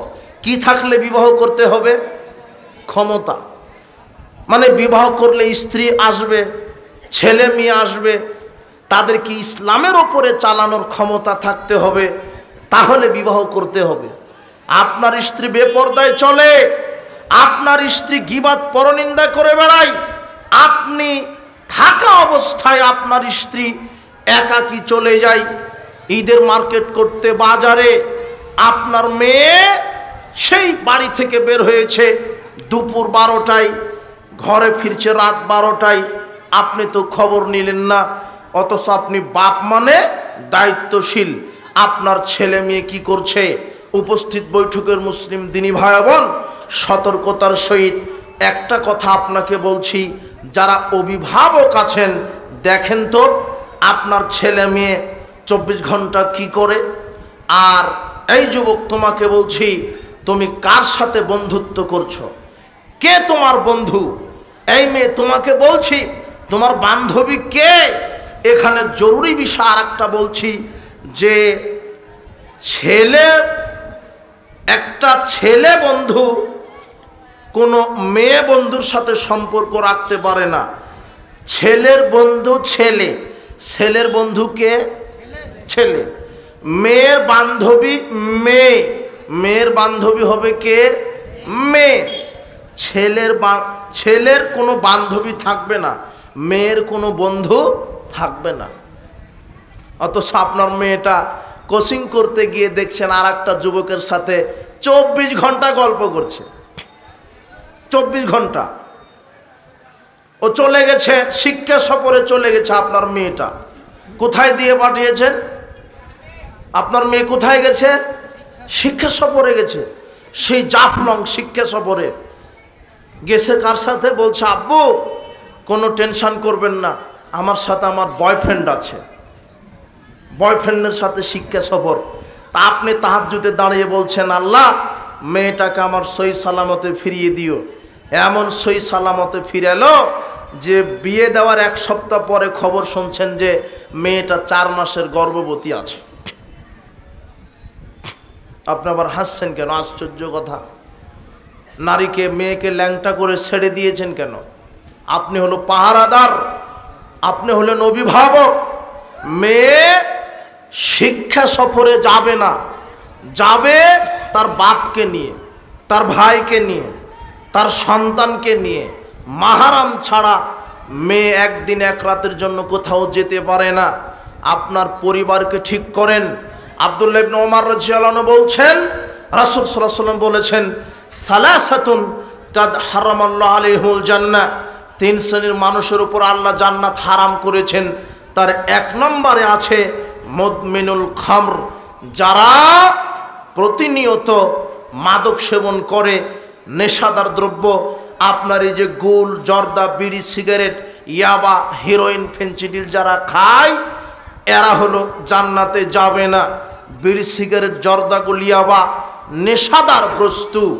আব্দুল্লাহ ইবনে আব্বাস রাদিয়াল্লাহু আনহু বলছেন, রাসূল সাল্লাল্লাহু আলাইহি ওয়াসাল্লাম বলেছেন, ইন্নাল্লাহা ইযা হারামা আলা কওমিন আকলা শাই, যখন আল্লাহ কোনো জাতির উপরে কোনো জিনিস খাওয়া হারাম করে, সেই হারাম আলাইহিম সামানাহু, সেই জিনিসকে বিক্রি করাও হারাম করে। বিড়ি, সিগারেট, জর্দাগুল হারাম, বিড়ি সিগারেটের ব্যবসা করাও হারাম। তোমার বাপকে বলো যে আব্বু বিড়ি সিগারেট বেচো না, মুদির দোকান দেয় তোমার বাপ। তোমার বাপ মুদির দোকানে চাউল বিক্রি করেছে, 1 টন চাউল বিক্রি করেছে 1 লক্ষ টাকা দিয়ে, আর 1 প্যাকেট সিগারেট বিক্রি করেছে 150 টাকা দিয়ে। 1,150,000 টাকা দিয়ে কুরবানির পশু কিনে কুরবানি দিয়েছে, তোমার বাপের কুরবানি কবুল হয়নি। কেন? 1 লক্ষ টাকার সাথে সিগারেটের 1 প্যাকেটের টাকা যোগ আছে। বুঝেননি মনে হয় কথা। বিড়ি, সিগারেট, জর্দাগুল হারাম, এর ব্যবসা করা হারাম, এটা ক্রয় বিক্রয় বিক্রি করা হারাম, সাবধান। এটা খাওয়া হারাম, এর ব্যবসা হারাম, সাবধান। 3 শ্রেণীর মানুষ জান্নাতে যাবে না, যারা এই প্রতিনিয়ত তামাক, জর্দা, গুলিয়া বা ফেনসিডিল সেবন করে। যুবক তুমি সাবধান হও। 2, যেই নারী পুরুষের বেশ ধারণ করে আর যেই পুরুষ নারীর বেশ ধারণ করে, তোমার আজকে মিডিয়াতে ওই হলো সবচেয়ে সুদর্শন পুরুষ, যে হলো অরিজিনাল হিজড়া। ও হলো সুদর্শন পুরুষ, যার হাঁটার ঢং মহিলা হিজড়ার মতো, যার কথা বলার স্টাইল হিজড়ার মতো। একেবারেই বেহায়া নির্লজ্জ জাহেলিয়াত। আর এই হারামখুরি জাহেলিয়াত অজ্ঞরা ওকেই বলছে যে সুদর্শন পুরুষ। ওর চাইতে বান্দরের চেহারা সুন্দর আছে। আশ্চর্য কথা। যেই পুরুষ মহিলার বেশ ধরে এ জান্নাতে যাবে না, যেই নারী পুরুষের বেশ ধরে এ জান্নাতে যাবে না। 3, ও দায়ুস, দায়ুস জান্নাতে যাবে না। দায়ুসকে আল্লাযী ইউকুরফি আনিল খাবাসা, যে তার স্ত্রী, যে তার মেয়েকে, যে তার স্ত্রী, যে তার মেয়েকে রাস্তাঘাট, হাট, বাড়িতে, রাস্তাঘাটে, স্কুল, কলেজ, বিশ্ববিদ্যালয়ে ল্যাংটা করে ঘোরার সুযোগ দেয়, এই পুরুষ জান্নাতে যাবে না। পরিবার ঠিক করুন, তারপরে জান্নাত। জান্নাত অত সোজা নয়। পরিবার ঠিক করুন, তারপরে জান্নাত। স্ত্রীকে এইভাবে বাজারে ছেড়ে দিয়ে, মেয়েকে এইভাবে ল্যাংটাপনা করে ঘোরার সুযোগ দিয়ে, হজ, যাকাত, তাহাজ্জুদ পড়ে জান্নাত হবে না। উপস্থিত বৈঠকের মুসলিম দিনী ভাই বোন, আদর্শ পরিবারের ক্ষেত্রে যেটা ছুটে গেল সেটা হলো আদর্শ পরিবার ওই পরিবার, এক যেই পরিবারে 5 ওয়াক্ত সালাত কায়েম আছে। এখন আমার কথার সাথে মিলিয়ে দেখবেন যে আপনার পরিবার আদর্শ কিনা। যদি 5 ওয়াক্ত সালাত কায়েম থাকে তাহলে আদর্শ পরিবার। 2, যদি হালাল রুজিতে পরিবার পরিচালনা হয় সেই পরিবার আদর্শ পরিবার। যেই পরিবার সুদ, ঘুষ, চুরি, ডাকাতির টাকা দিয়ে চলে, যেই পরিবার মাদকতার মাধ্যমে চলে, সেই পরিবার আদর্শ নয়। যেই পরিবারের সদস্যরা হারাম খায় সেই পরিবার আদর্শ নয়। 3, যেই পরিবারে পর্দার বিধান আছে, ছেলে মেয়ে স্ত্রী পর্দার বিধান মেনে চলে, পর্দার সিস্টেম চালু আছে, ওই পরিবার আদর্শ পরিবার। 4, যেই পরিবারে ঘুমানোর পূর্বে কোরআন তেলাওয়াত হয়, ঘুম থেকে ওঠার পরে কোরআন তেলাওয়াত হয়, এই পরিবার আদর্শ পরিবার। দেখেন তো আপনার পরিবারে হয় কি না। দেখেন যেই পরিবারে অশ্লীলতা চালু আছে, নাটক, সিনেমা, মোবাইলে গান, আপনার টিভি সিনেমা, এই পরিবার আদর্শ নয়। আশ্চর্য কথা, ছেলে এক ঘরে, মেয়ে এক ঘরে, আপনারা দুজন মানুষ আর এক ঘরে, নাটক সিনেমা চলছে দিন রাত, ওই পরিবার আদর্শ নয়। জিনা, যেই পরিবারের হারাম অর্থনীতি আছে, সেই পরিবার আদর্শ নয়। আদর্শ পরিবার ওই পরিবার যেই পরিবারে 5 ওয়াক্ত সালাত কায়েম আছে। আপনি বিশ্বাস করুন, যদি 5 ওয়াক্ত সালাত আপনার পরিবারে কায়েম না থাকে, সেই পরিবার জাহেলিয়াত, সেই পরিবার জাহেলিয়াত, ওই পরিবারের সবাই মুশরিক যদি কেউ সালাত আদায় না করে। আল্লাহর নবী বলছেন যে মান তারাকাহা ফাকাদ আশরাকা, যে ব্যক্তি সালাত ছেড়ে দিল সে মুশরিক হয়ে গেল। কি হয়ে গেল? মুশরিক। তিনি বলছেন আল ঈমান আল কুফরে তারকুস সালাত, ঈমান আর কুফরের মধ্যে পার্থক্য হচ্ছে সালাত। তিনি বলছেন আল আহদুল্লাযী বাইনানা ওয়া বাইনাহুমুস সালাহ, মুসলিম আর মুশরিকদের মধ্যে ওয়াদা আল্লাহ দিয়েছেন, তা হচ্ছে সালাত। কেউ যদি 5 ওয়াক্ত সালাত আদায় করে সে মুসলিম, আর যদি কেউ সালাত আদায় না করে তাহলে সে মুশরিক। তিনি বলছেন যে লা সালাতা, ওই ব্যক্তি যার সালাত নেই, লা দিন আলেমান লা সালাত লাহু, ওই ব্যক্তির দিন নেই। সাহাবীগণ বলছেন ওই ব্যক্তির দিন নেই যার সালাত নেই। লা ঈমান আলেমান লা সালাত লাহু, ওই ব্যক্তির ঈমান নেই যার সালাত নেই। কানা আসহাবু মুহাম্মাদিন সাল্লাল্লাহু আলাইহি ওয়াসাল্লাম লা ইয়ারাউনা শাইয়্যাম মিনাল আমালে তারকু কুফরুন গায়রা সালাহ, সাহাবীগণ কোনো আমল ছেড়ে দেওয়াকে কুফরি বলতেন না সালাত ব্যতীত। কেউ যদি সালাত আদায় করতে করতে সালাত ছেড়ে দিত, সাহাবারা তাকে কাফের মনে করতেন। কি মনে করতেন? কাফের। আল্লাহর নবী বলছেন যে 10 বছর হলে পিটিয়ে সালাত আদায় করাও। আপনার ছেলের বয়স 20-25, মেয়ের বয়স 20, এখনও সালাত আদায় করে না। একদিন কোচিংয়ে না গেলে আপনি শাসন করতে পারেন, পরীক্ষায় ফেল করলে আপনি শাসন পুরুষত্ব দেখাতে পারেন, কিন্তু আজানের পরে আপনার ছেলেটা মসজিদে যায় না, এই জন্য আপনি বলতে পারেন না কিছু। আপনার পুরুষত্ব নেই, আপনি কাপুরুষ বাপ, আপনি কাপুরুষ বাপ। মুহাম্মদ সাল্লাল্লাহু আলাইহি ওয়াসাল্লামের ভাষা এভাবেই বলছেন, ইয়া মাশারাশ শাবাব, হে যুবকেরা, মানিস্তাতা মিনকুমুল বাত ফালিতাজাওয়াজ, যদি পুরুষত্ব থাকে তাহলে বিবাহ করো। পুরুষত্ব থাকলে বিবাহ করো মানে স্ত্রীকে চালানোর ক্ষমতা থাকতে হবে। কেন? স্ত্রীও তো এমনিতেই বাঁকা হাড়ের তৈরি, ওকে সব সময় উপদেশ দিতে হবে, এক গীবত করো না, বাড়িতে পড়ে থাকো, আমার অনুমতি ছাড়া কোথাও যায় না, এই গীবত করো না, বাড়িতে পড়ে থাকো, এইভাবে সালাত আদায় করো, এখন ওযু করো, এখন ঘুম থেকে ওঠো, সত্য কথা বলো, পিতামাতার খেদমত করো, আমার সন্তানদেরকে সুশিক্ষা দাও। এইভাবে বারবার নসিহত করতে হবে। কাকে নসিহত করতে হবে? স্ত্রীকে। আল্লাহর নবী সাহাবীদেরকে কোথাও ঘুরতে দেখলেই, পায়চারি করতে দেখলেই তিনি বলতেন ইরজিউ ইলা আহলিকুম, যাও বাড়িতে ফিরে যাও, অযথা পায়চারি মারো কেন, হাটে বাজারে মাঠে ঘাটে রাস্তায়, বাড়িতে ফিরে যাও।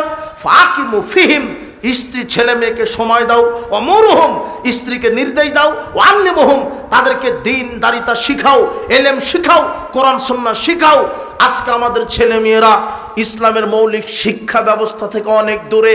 এরা আল্লাহর পরিচয় জানে না, এরা রসুলের পরিচয় জানে না, পরকাল জানে না, শিক্ষা ব্যবস্থাটায় নাস্তিকে ভরা। কেন? আজকের ছেলেমেয়েরা আল্লাহকে চিনবে কি করে? সিলেবাসেই পড়ানো হচ্ছে যে মানুষের স্রষ্টা আল্লাহ নয়, মানুষ নাকি বান্দরের জাত। আশ্চর্য কথা। এজন্য শিক্ষা কারিকুলাম, শিক্ষা ব্যবস্থা, এই কারিকুলাম সিলেবাস পরিবর্তন করে তাওহীদ ভিত্তিক, রিসালাত ভিত্তিক, পরকাল ভিত্তিক শিক্ষা ব্যবস্থা কায়েম করতে হবে।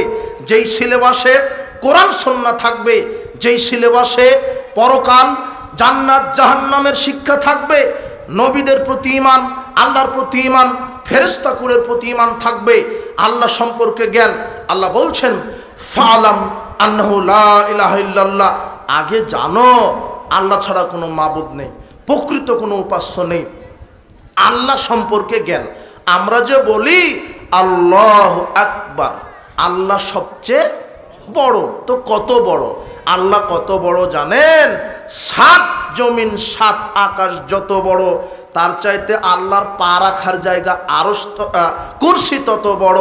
আল্লাহর কুরসি যত বড়, আরশ তার চাইতে বড়। 7 আকাশ 7 জমিন আরশ কুরসি যত বড়, তার চাইতে আল্লাহ অনেক অনেক অনেক বড়। তাই তো আমরা বলি আল্লাহু আকবার, আল্লাহ সবচেয়ে বড়। আমানতু বিল্লাহি, আল্লাহর প্রতি ঈমান। ইন্নাল আবরারা লাফি নাঈম, নেকি নিয়ে কেউ যদি মারা যায় জান্নাত। ওয়াইন্নাল ফুজ্জারা লাফি জাহিম, পাপ করে যদি কেউ মারা যায় জাহান্নাম।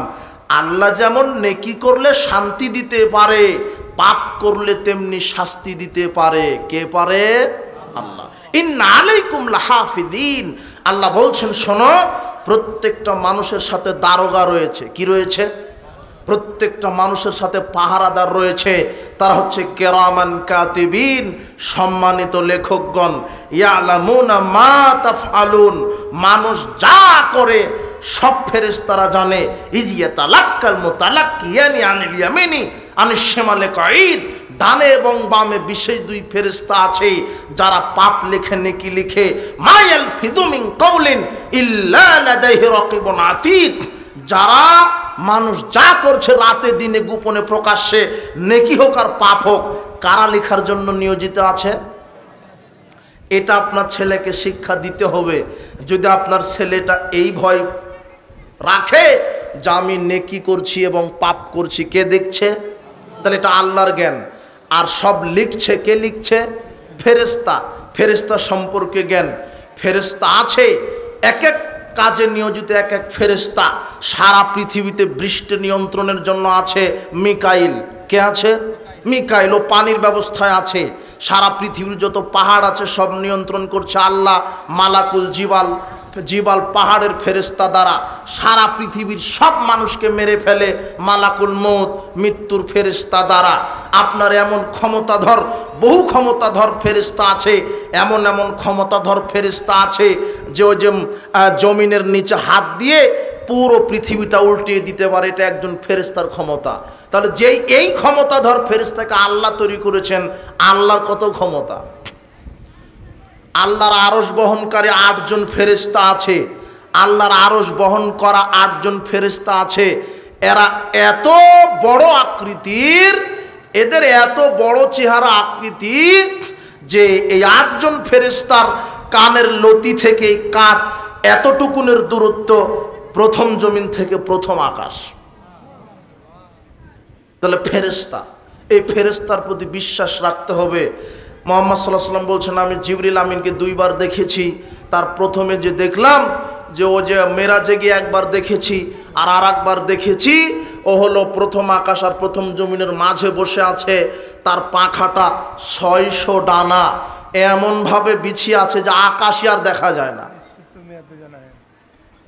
আকাশে আর কি করা যায় না, দেখা যায় না। বিশাল 600 ডানা ফেরেশতা। এই জ্ঞান আপনার ছেলেকে দিতে হবে। আল্লাহ ভীতি, আর আল্লাহ ভীতি আপনার ছেলেকে দিতে হবে। বলছিলাম যে আপনার ছেলে মেয়েকে জাহান্নাম থেকে বাঁচান, আপনি নিজে বাঁচুন। আদর্শ পরিবারে আর একটা কথা যেটা থাকবে, আদর্শ পরিবারে থাকবে যে স্বামীর প্রতি স্ত্রীর আনুগত্য, স্ত্রীর প্রতি স্বামীর আনুগত্য, যেটা প্রায় পরিবারে নেই। এখন আর স্বামীর খেদমত করে না, উল্টা স্ত্রীর খেদমত কার করতে হয়? একজন বলছে একজন অফিসার স্ত্রীকে খুব ভয় পায়, তার স্ত্রীকে খুব ভয় পায়, সে বাড়িতেই যেতে চায় না। তো কোম্পানির অফিসার সে বলছে যে আমি যে স্ত্রীকে ভয় পাই, তো আমার কোম্পানিতে যারা আমার অধীনস্থ যারা কর্মচারী আছে দেখি তো তারা তাদের স্ত্রীকে ভয় পায় কিনা একটু পরীক্ষা করি। তখন কোম্পানির যিনি বস তিনি বলছেন, এই সবাই আমার সামনে আসো। 100 জন সামনে এসেছে, 100 জন কর্মচারী। বলছে কে কে স্ত্রীকে ভয় পাও? তো 99 জন একদিকে চলে গেছে। বলো যারা স্ত্রীকে ভয় পাও ডান দিকে যাও, যারা স্ত্রীকে ভয় পাও না বাম দিকে যাও। তো বাম দিকে গেছে একজন, আর ডান দিকে গেছে কতজন? 99 জন। এখন অফিসের বস বলছে যে সর্বনাশ, তাহলে আমি একাই তো ভয় পাই না, এই বেশি ভয় পাওয়ার ভাগে কি? তো এখন অফিসের বস বলছে দেখি তো একজনে কেমন বীর পুরুষ স্ত্রীকে ভয় পায় না, দেখি তো একটু। তো বেটা তুমি কিভাবে বউকে চালাও, বউকে ভয় পাও না, তুমি একাই আছো, একদিকে একাই থাকলে কেন? তখনও বলছে যে স্যার আমি স্ত্রীকে ভয় পাই কি পাই না এটা জানি না, তবে আমার স্ত্রী আমাকে বলে দিয়েছে সবাই যেদিকে যাবে তুমি যাবে না, একাই থাকবে, তাই আমি একাই দাঁড়িয়ে আছি। এখন আপনি তো যৌতুক নিয়ে বিবাহ করেছেন, আপনি তো আছেন বিপাকে, সকালে যৌতুক ফেরত দিবেন, ভিক্ষা করে করে আপনি ওই ফার্নিচার টেবিল টিভি এগুলি কিনবেন, শ্বশুরের কাছ থেকে 1 টাকা নেবেন না, বরং পুরুষ হলে শ্বশুরকে একটা লুঙ্গি কিনে দিয়ে আসবেন। বুঝেছ কি যুবক তুমি? না হলে বিপদ। বিচারের মাঠে ওটা দাঁড়িয়ে পাল্লা ওটা উঠিয়ে দিবেন, তোমার ওই ওই যৌতুকের জিনিস ওটা ফেরত দিতে হবে। সাবধান, যৌতুক নিয়ে বিবাহ করো না। অধিকাংশ পরিবারে স্বামী স্ত্রী মিল মহব্বত নেই, সংসার একেবারে জাহান্নামের টুকরা, স্ত্রী স্বামীর আনুগত্য করে না। অথচ আল্লাহ বলছেন অমিন আয়াতিহি আমার নিদর্শন হচ্ছে যে আমি তোমাদের থেকেই জোড়া সৃষ্টি করেছি স্ত্রী, লিতাসকুনু ইলাইহা, আর স্ত্রীদের মধ্যে তোমাদের জন্য শান্তি তৃপ্তি আছে, ওয়াজআলা বাইনাকুম মাওয়াদ্দাতা ওয়া রাহমা, এবং তোমাদের পরস্পরের মধ্যে আমি দয়া ভালোবাসা তৈরি করেছি। স্বামী স্ত্রীর মধ্যে ভালোবাসা রয়েছে, স্বামীর জন্য শান্তি তৃপ্তির জায়গা হলো স্ত্রী। এই জন্য স্ত্রীর হক যেমন স্বামীর উপরে আছে, স্বামীর হক তেমন স্ত্রীর উপরে আছে। কিন্তু অধিকাংশ পরিবার আজকে জাহান্নামের টুকরা, স্বামীর খেদমত করে না স্ত্রী। শোনেন, খাদিজা রাদিয়াল্লাহু আনহা তার স্বামী মুহাম্মদ সাল্লাল্লাহু আলাইহি ওয়াসাল্লাম, কে? মুহাম্মদ। দেখেন কি পরিমাণ স্বামীর আনুগত্য করেছেন। জিবরিল একদা মুহাম্মদ সাল্লাল্লাহু আলাইহি ওয়াসাল্লাম হেরা গুহাতে আছে, আল্লাহ বলেছেন যে তুমি এখানে ইবাদত করো, এক সময় তোমার উপর ওহী করা হবে। তো হেরা গুহাটা, গুহা ঠিক আছে, হেরা পাহাড় থেকে গুহার দূরত্ব 30 ফিট উঁচা। কত ফিট? 30 ফিট। তো মুহাম্মদ সাল্লাল্লাহু আলাইহি সাল্লাম প্রায় দিন বাড়ি থেকে কিছু খেজুর পানি বেঁধে নিয়ে আসতেন, নিয়ে ওটা 4-5 দিন 1 সপ্তাহ যেত। কিন্তু যেদিন যেতে পারতেন না সেদিন খাদিজা রাদিয়াল্লাহু তাআলা আনহা খাদ্য পানীয় নিয়ে প্রতিদিন 30 ফিট উঁচুতে উঠে স্বামীর জন্য খাবারের ব্যবস্থা করে দিতেন, স্বামীর খেদমত করতেন। তো একদিন জিবরিল আমিন এসে বলছেন মুহাম্মদকে সাল্লাল্লাহু আলাইহি সাল্লাম, মুহাম্মদ সাল্লাল্লাহু আলাইহি সাল্লাম, ওই যে দেখো তোমার স্ত্রী খাদিজা আসছে, তার হাতে একটা বাটি আছে, বাটিতে তরকারি আছে। দেখো মুহাম্মদ সাল্লাল্লাহু আলাইহি সাল্লাম, ওই যে তোমার স্ত্রী খাদিজা, সে তোমাকে খাদ্য দিতে আসছে হেরা গুহায়, ওই হাতে বাটি আর বাটিতে তরকারি। তো ও এত স্বামীকে খেদমত করে, তোমার প্রতি এত মহব্বত রাখে, আল্লাহ খাদিজার প্রতি এত সন্তুষ্ট হয়েছেন, আল্লাহ নিজে খাদিজাকে সালাম দিয়েছেন। আর আমিও দিলাম, আমি যে জিবরাইল, আমি তো দিলাম, আমি তো দিবই সালাম। কে দিয়েছে?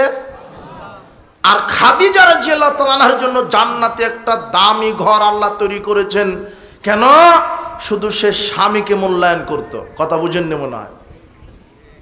উপস্থিত বৈঠকের মুসলিম দিনী বোন, আপনাকে বলছি, মহিলাদের জন্য জান্নাতে যাওয়ার যতগুলি মাধ্যম, তার সবচেয়ে একটা বড় মাধ্যম হলো স্বামীকে মেনে নেওয়ার নাম।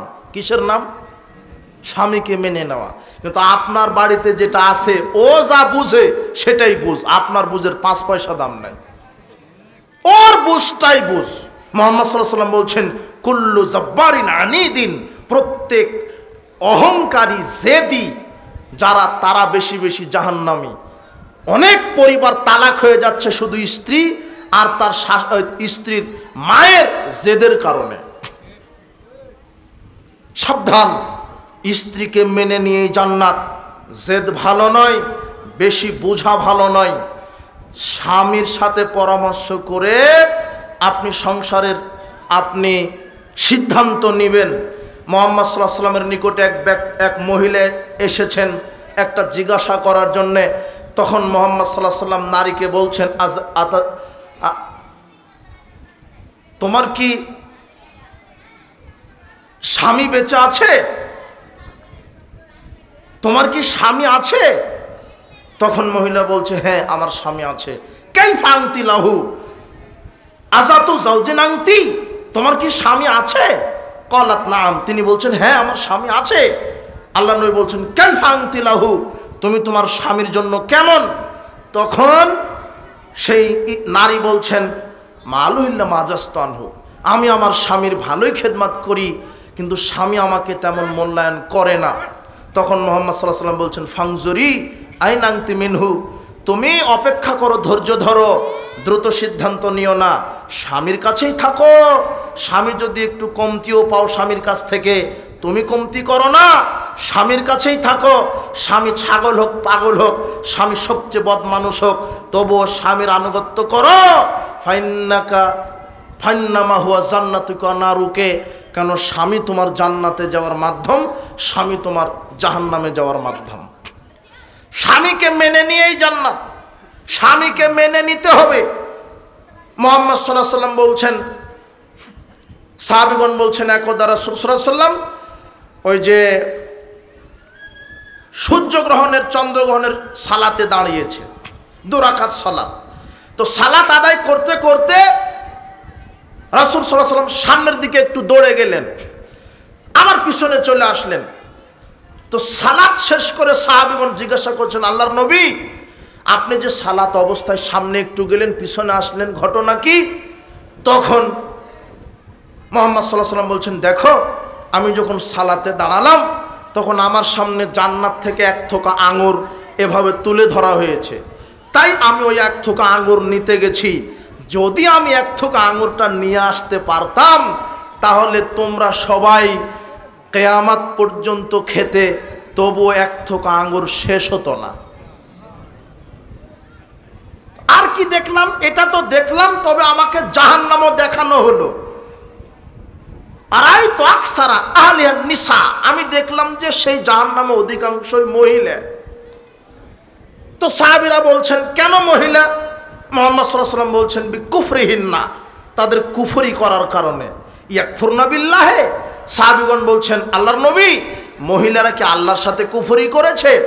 তখন তিনি বলছেন, না, মহিলারা আল্লাহর সাথে কুফরি করেনি। ইয়াকফুরনাল আশিরা, তারা স্বামীদের সাথে কুফরি করেছে। কিভাবে? স্বামী তাদেরকে কষ্ট করে খাবার দেয়, পরার দেয়, আদর যত্ন করে রাখে। সুমারাত মিনকে শাইআন, এরপরও যদি কোনো নারী একটু কমতি পায়, মারাই তুমিকে খেরান কাত্ত, তখনই মহিলা বলে যে তোমার সাথে আমি 20 বছর সংসার করে কিছুই পেলাম না। চাওয়া মতোই দিয়েছেন, প্রতি বছর দিয়েছেন, প্রতি মাস দিয়েছেন, একদিন চাওয়া অনুপাতে দিতে পারেননি, তখন কি বলে ফেললো? যে তোমার সাথে এত বছর থেকে আমি কিছুই পেলাম না। যে স্বামীর শুকরিয়া আদায় করে না, যে স্বামীর অবাধ্যতা দেখায়, এই নারীর ফরজ নফল ইবাদত কবুল হবে না। আল্লাহর নবী বলছেন, লা তুজাইজু ইসনানে, লা তুজাইজু, 2 শ্রেণীর মানুষের সালাত সিয়াম কানের লতি বরাবর পৌঁছায় না, মানে কবুল হয় না। অমরাতুন আসাদ জাওজাহা, ওই নারী যেই নারী স্বামীর অবাধ্য নারীর সালাত সিয়াম কি হয় না? কবুল হয় না। উপস্থিত বোন, মা, আপনাকে বলছি, স্বামীকে মেনে নিয়ে জান্নাত, স্বামীকে মেনে নিলে জান্নাত আপনার জন্য শেষ হাদিস। তারপরে কয়েক মিনিট আপনাকে বলে আমরা আজকে বিদায় নেওয়ার চেষ্টা করব। ইসলামী পরিবার, আনাস রাদিয়াল্লাহু আনহু বলছেন, রাসূল সাল্লাল্লাহু আলাইহি ওয়াসাল্লাম বলেছেন, ইন্নাল মারআতা ইজা সাল্লাত খামসাহা, যখন কোনো নারী 5 ওয়াক্ত সালাত আদায় করবে 1, সামাত শাহরাহা 2, রমাদানের সিয়াম পালন করবে, ওয়াসানাত ফারজাহা লজ্জাস্থানের হেফাজত করবে, ওয়াতাত বালাহা আর স্বামীর আনুগত্য করবে, ফালতাদখুল মিন আইয়ুন আবওয়াবিল জান্নাতি 7, আল্লাহ ওই নারীর জন্য জান্নাতের 8টি দরজা খুলে দিবেন। নারীর জন্য জান্নাতে যাওয়া সহজ। তাই তো মুহাম্মদ সাল্লাল্লাহু আলাইহি ওয়াসাল্লাম বলেছেন আরবাউ মিনাস সাআদা, পুরুষের জন্য সৌভাগ্যের বস্তু হলো 4টি। ওই পুরুষ সৌভাগ্যবান, সৌভাগ্যের প্রতীকী হলো 4টি। 1, আল মারাতুস সলেহা, যার স্ত্রী সৎ, যার স্ত্রী কি সৎ। তাহলে আপনি ভালো বুঝতে পারবেন যে আপনার স্ত্রী কেমন। ভালো হলে আপনি ভালো আছেন। অল মারাতুস সলেহা, ভালো স্ত্রী। অল জারুস সলে, ভালো প্রতিবেশী। মারকাবুল হানি, ভালো গাড়ি। মাসকানুল ওয়াসিয়ে, প্রশস্ত বাড়ি। প্রশস্ত বাড়ি, যেই বাড়িতে পর্দার বিধান আছে। আপনি আমাকে নিয়ে গেলে দেখি যে পর্দার বিধানই নেই, ঢং ঢং করে মেয়ে স্ত্রী সামনে দিয়ে চলাচল করে, মেহমানকে যে রাখবেন তার পরিবেশ নেই, ওটা ভালো বাড়ি নয়। আঁটোসাঁটো বাড়ি, আপনি চটছালা দিয়ে ঘিরেন, তবুও কিসের বিধান থাকতে হবে পরিবারে? পর্দার বিধান।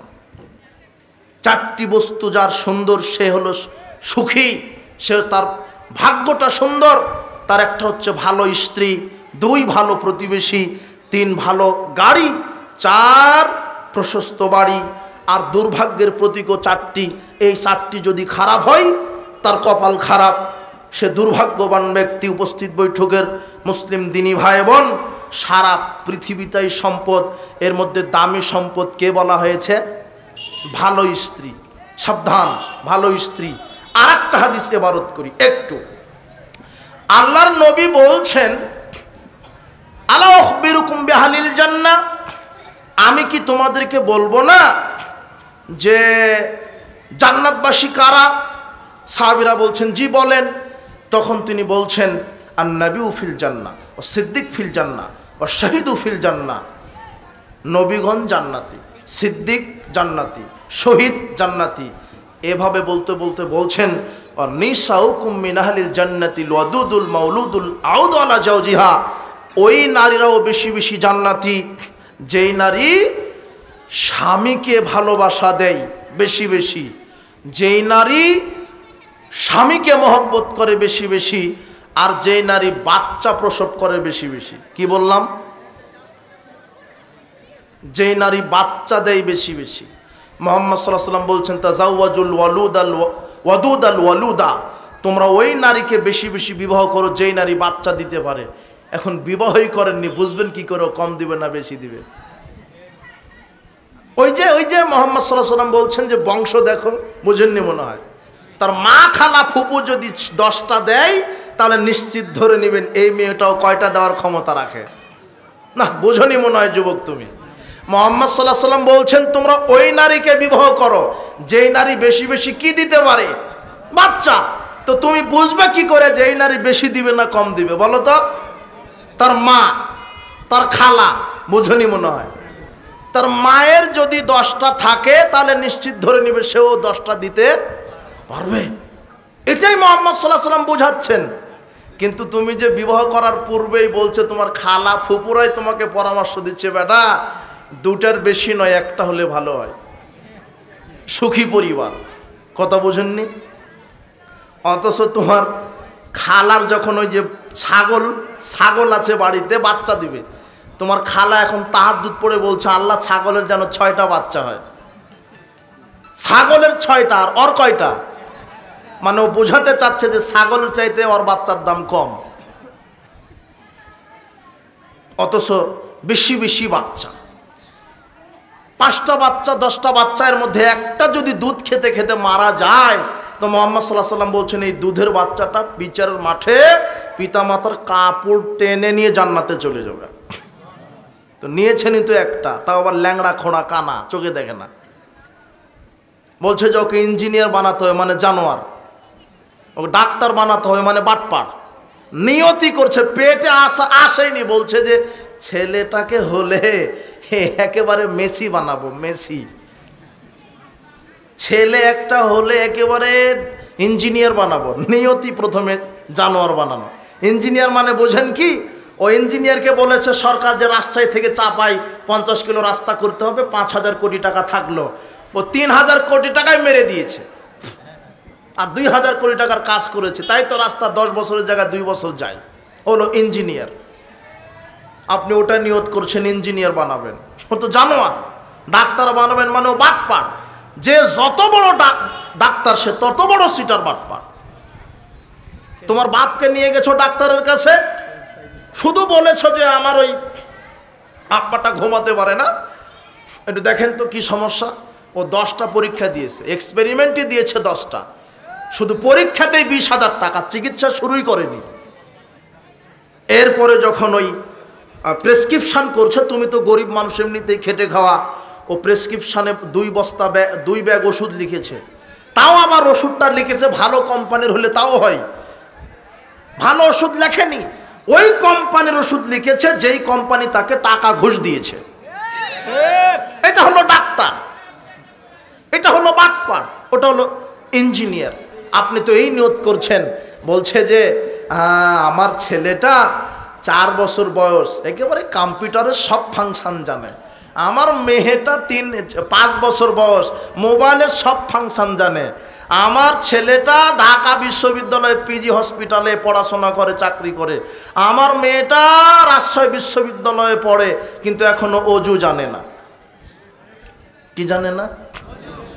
এই ছেলে তোমার ভাই ঢাকা বিশ্ববিদ্যালয়ে পড়ে, অজুই জানে না। আপনি যে বলছেন আমার মেয়েটা 5 বছর বয়স, গোটা কম্পিউটার জানে, কিন্তু সূরা ফাতিহা জানে না, সব জানে।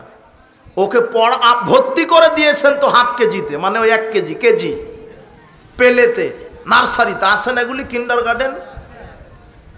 তা আপনি তো মুসলমান, ওগুলাতে দিলেন কেন?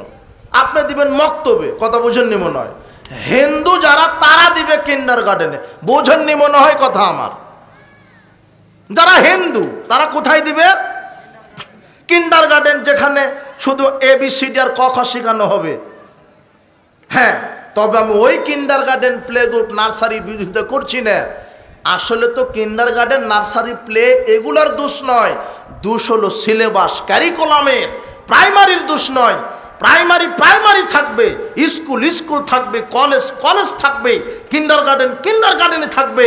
কিন্তু আমাদের এদেশের সরকার যারা শিক্ষা ব্যবস্থায় বসে আছে, এদেরকে আমরা বলতে চাই যে 1 থেকে ডিগ্রি মাস্টার্স পর্যন্ত প্রত্যেকটা শিক্ষা ব্যবস্থায়, সিলেবাসে কোরআন সুন্নাহ বাধ্যতামূলক করতে হবে। কিন্তু আছে না, BCS ক্যাডার ও আকাশতত্ত্ব, জমিন তত্ত্ব, ফিজিক্স, কেমিস্ট্রি, বায়োলজি, কম্পিউটার সব জানে, শুধু জানাজার দোয়াটা জানে না। কি শিখালেন আপনার সন্তানকে? তথাকথিত যে kindergarten, play group, nursery group বাংলাদেশের আনাসে কানাসে তৈরি হয়েছে, এগুলি এক একটা নাস্তিক তৈরির এক একটা ফ্যাক্টরি। এক একটা ইংলিশ জানে, বলছে আমার ছেলেটা 7 বছর বয়স, পট করে ইংরেজিতে কথা বলতে পারে, কিন্তু সূরা ফাতিহা জানে না। কোথায় ভর্তি করে দিয়েছেন? সবই জানে। কিন্তু আপনার ছেলেকে তো মক্তবে পড়াবেন, আপনার ছেলেটা BCS ক্যাডার, সালাম দিচ্ছে কি বলে জানেন? আসসালামু আলাইকুম। অত সালাম কিভাবে? আসসালামু আলাইকুম ওয়া রাহমাতুল্লাহি ওয়া বারাকাতুহু। এটা কি? অথচ আপনার ছেলেটা সবচেয়ে বড়, আপনার এলাকার মধ্যে সবচেয়ে বড় শিক্ষিত, ও সালামটা দিতে শিখেনি। কি বলছে বলেন তো? আসসালামু আলাইকুম। কেউ কি শিখালেনটা কি? আর ওই যে 5 বছর বয়সের ছেলে মক্তবে পড়ে, দেখেন কি সুন্দর করে অজু করছে, কি সুন্দর করে সালাত আদায় করছে, কি সুন্দর করে সালাম দেয়, কি সুন্দর করে কোরআন পড়ে। এই ছেলেটাই যখন আপনি মারা যাবেন, সাথে সাথে হাত উঠিয়ে বলবে আল্লাহুম্মা মাগফির লাহু ওয়ারহামহু ওয়াফি ওয়াফানহু ওয়াকরিম নুজুলাহু ওয়াসি মাদখালাহু ওয়াগসিলহু বিল মাই ওয়াসসালজি ওয়াল বারাদ ওয়া নাক্কিহি মিনাল খাতায়া কামা ওয়া নাক্কাস সাবুলা পিয়াজু মিনাদ দানাস ওয়াবদিলহু দারান খায়রাম মিন দারিহি ওয়া আহলান খায়রাম মিন আহলিহি ওয়া জাওজান খায়রাম মিন জাওজিহি ওয়া আদখিলহুল জান্নাহ ওয়া মিন আযাবিল কবর ওয়া মিন আযাবিন নার। এই বাচ্চাটা আপনার মারা গেলে এইভাবে দোয়া করবে। আর আপনার ছেলেকে এত মাস্টার ডিগ্রি পাস করাচ্ছেন, ও ধর্মই বুঝে না, ওর পকেটে থাকে গাঁজা ইয়াবা সিগারেট, অজু জানে না, সালাত আদায় করে না। কি শিক্ষা দিলেন, কি দিচ্ছেন? আল্লাহর নবী বলছেন ইন্নাল্লাহ আযজা ওয়া জাল লা ইয়ারফাউ দারাজাতাল আবদি সালিহ ফিল জান্নাহ। কিছু ব্যক্তির, কিছু নারী পুরুষের জান্নাতে আল্লাহ মর্যাদা বৃদ্ধি করে দিবেন। তখন ওই নারী পুরুষ বলবে আন্নালি হাজি, আল্লাহ এত মর্যাদা আমাদের, এত মর্যাদা আমাদের। তখন আল্লাহ বলবে হ্যাঁ, তো আমরা যে এত ভালো আমল করতে পারিনি, কোনোভাবে 5 ওয়াক্ত সালাত, বেশি হজ করতে পারিনি, দান সাদকা করতে পারিনি, আমরা কৃষক খেটে খাওয়া মানুষ ছিলাম, ভ্যান চালিয়ে ভিক্ষা করে খেতাম, এক জায়গাতে বসে তাসবিহ তাহলিল করব, সময় দিতে পারিনি, আল্লাহ কোনোভাবে সালাতটা আদায় করেছি, তাতে এত বেশি মর্যাদা আমাদের। তখন আল্লাহ বলবে বিস্তিগফার ওয়ালাদিকা লাক, ওই যে দুনিয়াতে তুমি সৎ ছেলে মেয়ে তৈরি করে রেখে এসেছিলে, তাদের দোয়ার বদৌলতে আমি তোমাদেরকে জান্নাতুল ফেরদাউস দিয়ে দিয়েছি। তো রেখে গেছেন কাকে? এমন ছেলেকে জন্ম দিয়েছেন যে একবেলা গাঁজা না খেলে দিন পার হয় না। এমন মেয়েকে রেখে গেছেন যে বয়ফ্রেন্ড নিয়ে ঘুরে। তো এই আপনাকে জান্নাতে নিয়ে যাবে না কোথায় নিয়ে যাবে? সাবধান, পরিবারকে ঠিক করেন, আদর্শ পরিবার। আপনার ছেলে মেয়েকে সুশিক্ষা দেন, কোরআন শিক্ষা দেন, হাদিস শিক্ষা দেন। এই জন্য আমি বলছি না যে স্কুল কলেজ ইউনিভার্সিটিতে পড়াশোনা করাবেন না, করাবেন ওই স্কুল কলেজে যেখানে দেখবেন কোরআন সুন্নাহ শিক্ষা দেয়। কিন্তু বর্তমানে স্কুল কলেজে কোরআন সুন্নাহ আছে? তোমার এই হারামখুরেরা প্রাইমারিতে কি গান বাজনা বাদ্যযন্ত্রের শিক্ষক নিয়োগ দিতে চাইছিল না? তো চাইবেই তো। আপনিও তো সেই তাহাজ্জুদ পড়ে দোয়া করছেন, আল্লাহ আমার মেয়েটা যেন নাচে ফার্স্ট হয়, তাহাজ্জুদে দোয়া করছে। আপনার মেয়েটা কলেজে পড়ে, ও মঞ্চে নাচ গান করছে, প্রাইমারিতে পড়ে নাচ গান করছে। তখন ওই মেয়ের বাপ মাস্টারকে বলছে, মাস্টার মশাই ওই যে লম্বা ফারসা মেয়েটা, ওই যে সুন্দর করে নাচতেছে, একটু দোয়া করে দেন ভালো করে যেন নৃত্যকলা একাডেমিতে চান্স পায়। আরে হুজুরকেও যখন বলছেন, হুজুরও বলছে আলহামদুলিল্লাহ। আশ্চর্য কথা, ছেলেকে নাচ গান শেখাচ্ছেন কেন? লা তুআল্লিমুহুন্না, আল্লাহর নবী বলছেন গান বাজনা হারাম, নর্তকী হারাম, তোমরা গান বাজনা শিখিয়ে দিও না, গান বাজনার ব্যবসা হারাম, নাটক সিনেমা হারাম। তুমি নাটকখোর, তুমি সিনেমাখোর, তুমি বাদ্যযন্ত্রখোর, তুমি হারামখোর, তুমি বিড়িখোর, সিগারেটখোর, জর্দাখোর, তুমি সুদখোর, ঘুষখোর, দুর্নীতিবাজ। এই পরিবার কখনো আদর্শ পরিবার হতে পারে না। সাবধান, ছেলে মেয়েকে সঠিক শিক্ষা দিবেন। সর্বশেষ 2 মিনিট যেটা গুরুত্বপূর্ণ কথা, সর্বশেষ যা আপনার ছেলে মেয়েকে আপনি দেখেন, আপনার ছেলে মেয়ে কার সাথে ঘুরছে। এই যুবক, তোমাকে কথা, বন্ধু নির্বাচনে সতর্ক থাকবে। কি নির্বাচনে? মুহাম্মদ সাল্লাল্লাহু আলাইহি ওয়াসাল্লাম বলছেন লা তুসাহিবিল্লা মুমিনান, মুমিন ছাড়া কাউকে বন্ধু নির্বাচন করো না। কাকে ছাড়া? মুমিন ছাড়া। 7 শ্রেণীর লোককে আরশের নিচে জায়গা দিবেন। তার এক হচ্ছে ওই যুবককে, যে যুবক বলবে বন্ধু তুমি যদি সালাত সিয়াম না আদায় করো আমি তোমার সাথে থাকবো না। খারাপ বন্ধুর সাথে সম্পর্ক রেখো না, ও দুনিয়াতে তোমাকে ফিতনায় ফেলবে, পরকালে তোমাকে জাহান্নামে নিয়ে যাবে। আর খারাপ বন্ধু আর ভালো বন্ধুর উদাহরণ মুহাম্মদ সাল্লাল্লাহু আলাইহি ওয়াসাল্লাম বলছেন, ভালো বন্ধুর উদাহরণ আতর বিক্রেতার মতো, আর খারাপ বন্ধুর উদাহরণ হচ্ছে কামারের হাঁপড়ালার মতো। আতর বিক্রেতার দোকানে আপনি বসে থাকলে সুগন্ধি পাবেনই, ঠেকাতে পারবে না। আর কামারশালায় বসে থাকলে ধোঁয়া লাগবেই, আপনি ঠেকাতে পারবেন না। তা আপনার ছেলে মেয়ে যদি ভালো বন্ধু বান্ধবীর সাথে ঘুরে, আপনার মেয়ের কোনো ছেলে বন্ধু থাকবে না, বোঝা যায়নি মনে হয়। আর আপনার ছেলের কোনো মেয়ে বান্ধবী থাকবে না, মেয়ের কোনো ছেলে বন্ধু, মেয়ের বান্ধবী মেয়ে, ছেলের বন্ধু ছেলে, তাও সেটা হবে ইমানদার। এই যুবক, তুমি ওই ছেলেকেই বন্ধু বানাও যে বিড়ি সিগারেট জর্দাগুল খায় না, যে 5 ওয়াক্ত সালাত আদায় করে। উপস্থিত বৈঠকের মুসলিম দিনী ভাই বোন যারা অভিভাবক, আপনার ছেলে মেয়েকে আপনি সতর্ক হন। আপনার ছেলে কার সাথে ঘুরে? সঙ্গ দোষে লোহা ভাসে। আপনার ছেলেটা ভালোই ছিল, কিন্তু ইয়াবা খুর, ঘুষখোর, মদখোরের সাথে ঘুরতে ঘুরতে আপনার ছেলেটাও কি খুর হয়ে গেছে? মদখোর হয়ে গেছে। আপনার মেয়েটা ভালোই ছিল, কিন্তু বেপরদান একটা মেয়ের সাথে ঘুরতে ঘুরতে বেপরদায় চলে। এই জন্য সাবধান। তুমি যদি ভালো বন্ধু, ইমানদার বন্ধুর সাথে সম্পর্ক রাখতে পারো, তাহলে বিচার মাঠে তোমার এই ইমানদার বন্ধু, তোমার কোনো কারণে যদি জাহান্নামের ঘোষণা হয়, তখন এই ইমানদার বন্ধু আল্লাহর কাছে সুপারিশ করে তোমাকে জান্নাতে নিয়ে চলে যাবে। আর তুমি কাকে বন্ধু নির্বাচন করো? খারাপ বন্ধু দুনিয়াতে শত্রু হবে, বিচারের মাঠে শত্রু হবে। বলছিলাম আদর্শ ইসলামী পরিবার গঠনে যে বিষয়গুলো আমরা আনার চেষ্টা করেছি, আপনি সম্পূর্ণভাবে মেনে চলার চেষ্টা করুন। আল্লাহ আপনাকে কবুল করুন, আল্লাহ আপনাকে সঠিক হেদায়েত দান করুন। আজকে আপনারা অনেক ধৈর্যশীলতার পরিচয় দিয়েছেন, বারাকাল্লাহ ফিকুম। দোয়া রাখি যে সর্বোপরি আবার আমি কথাটা রিপিট করছি, ওই পরিবার আদর্শ পরিবার যেই পরিবারে 5 ওয়াক্ত কি আছে, যেই পরিবার হালাল খায়, পবিত্র খায়, যেই পরিবারে পর্দার বিধান আছে। 4, যেই পরিবারে নিয়মিত কোরআন তেলাওয়াত হয়। বুঝেননি মনে হয়। 5, যেই পরিবারে স্বামী স্ত্রী উভয়ের প্রতি আনুগত্য আছে। কথা বুঝেছেন? এই 5টি কথা মনে রেখে বাড়িতে যান, আল্লাহ তুমি আমাদের পরিবারকে, আমাকে, সবাইকে, আমাদেরকে জাহান্নামের আগুন থেকে বাঁচাও, আমাদেরকে হেদায়েত দান করো।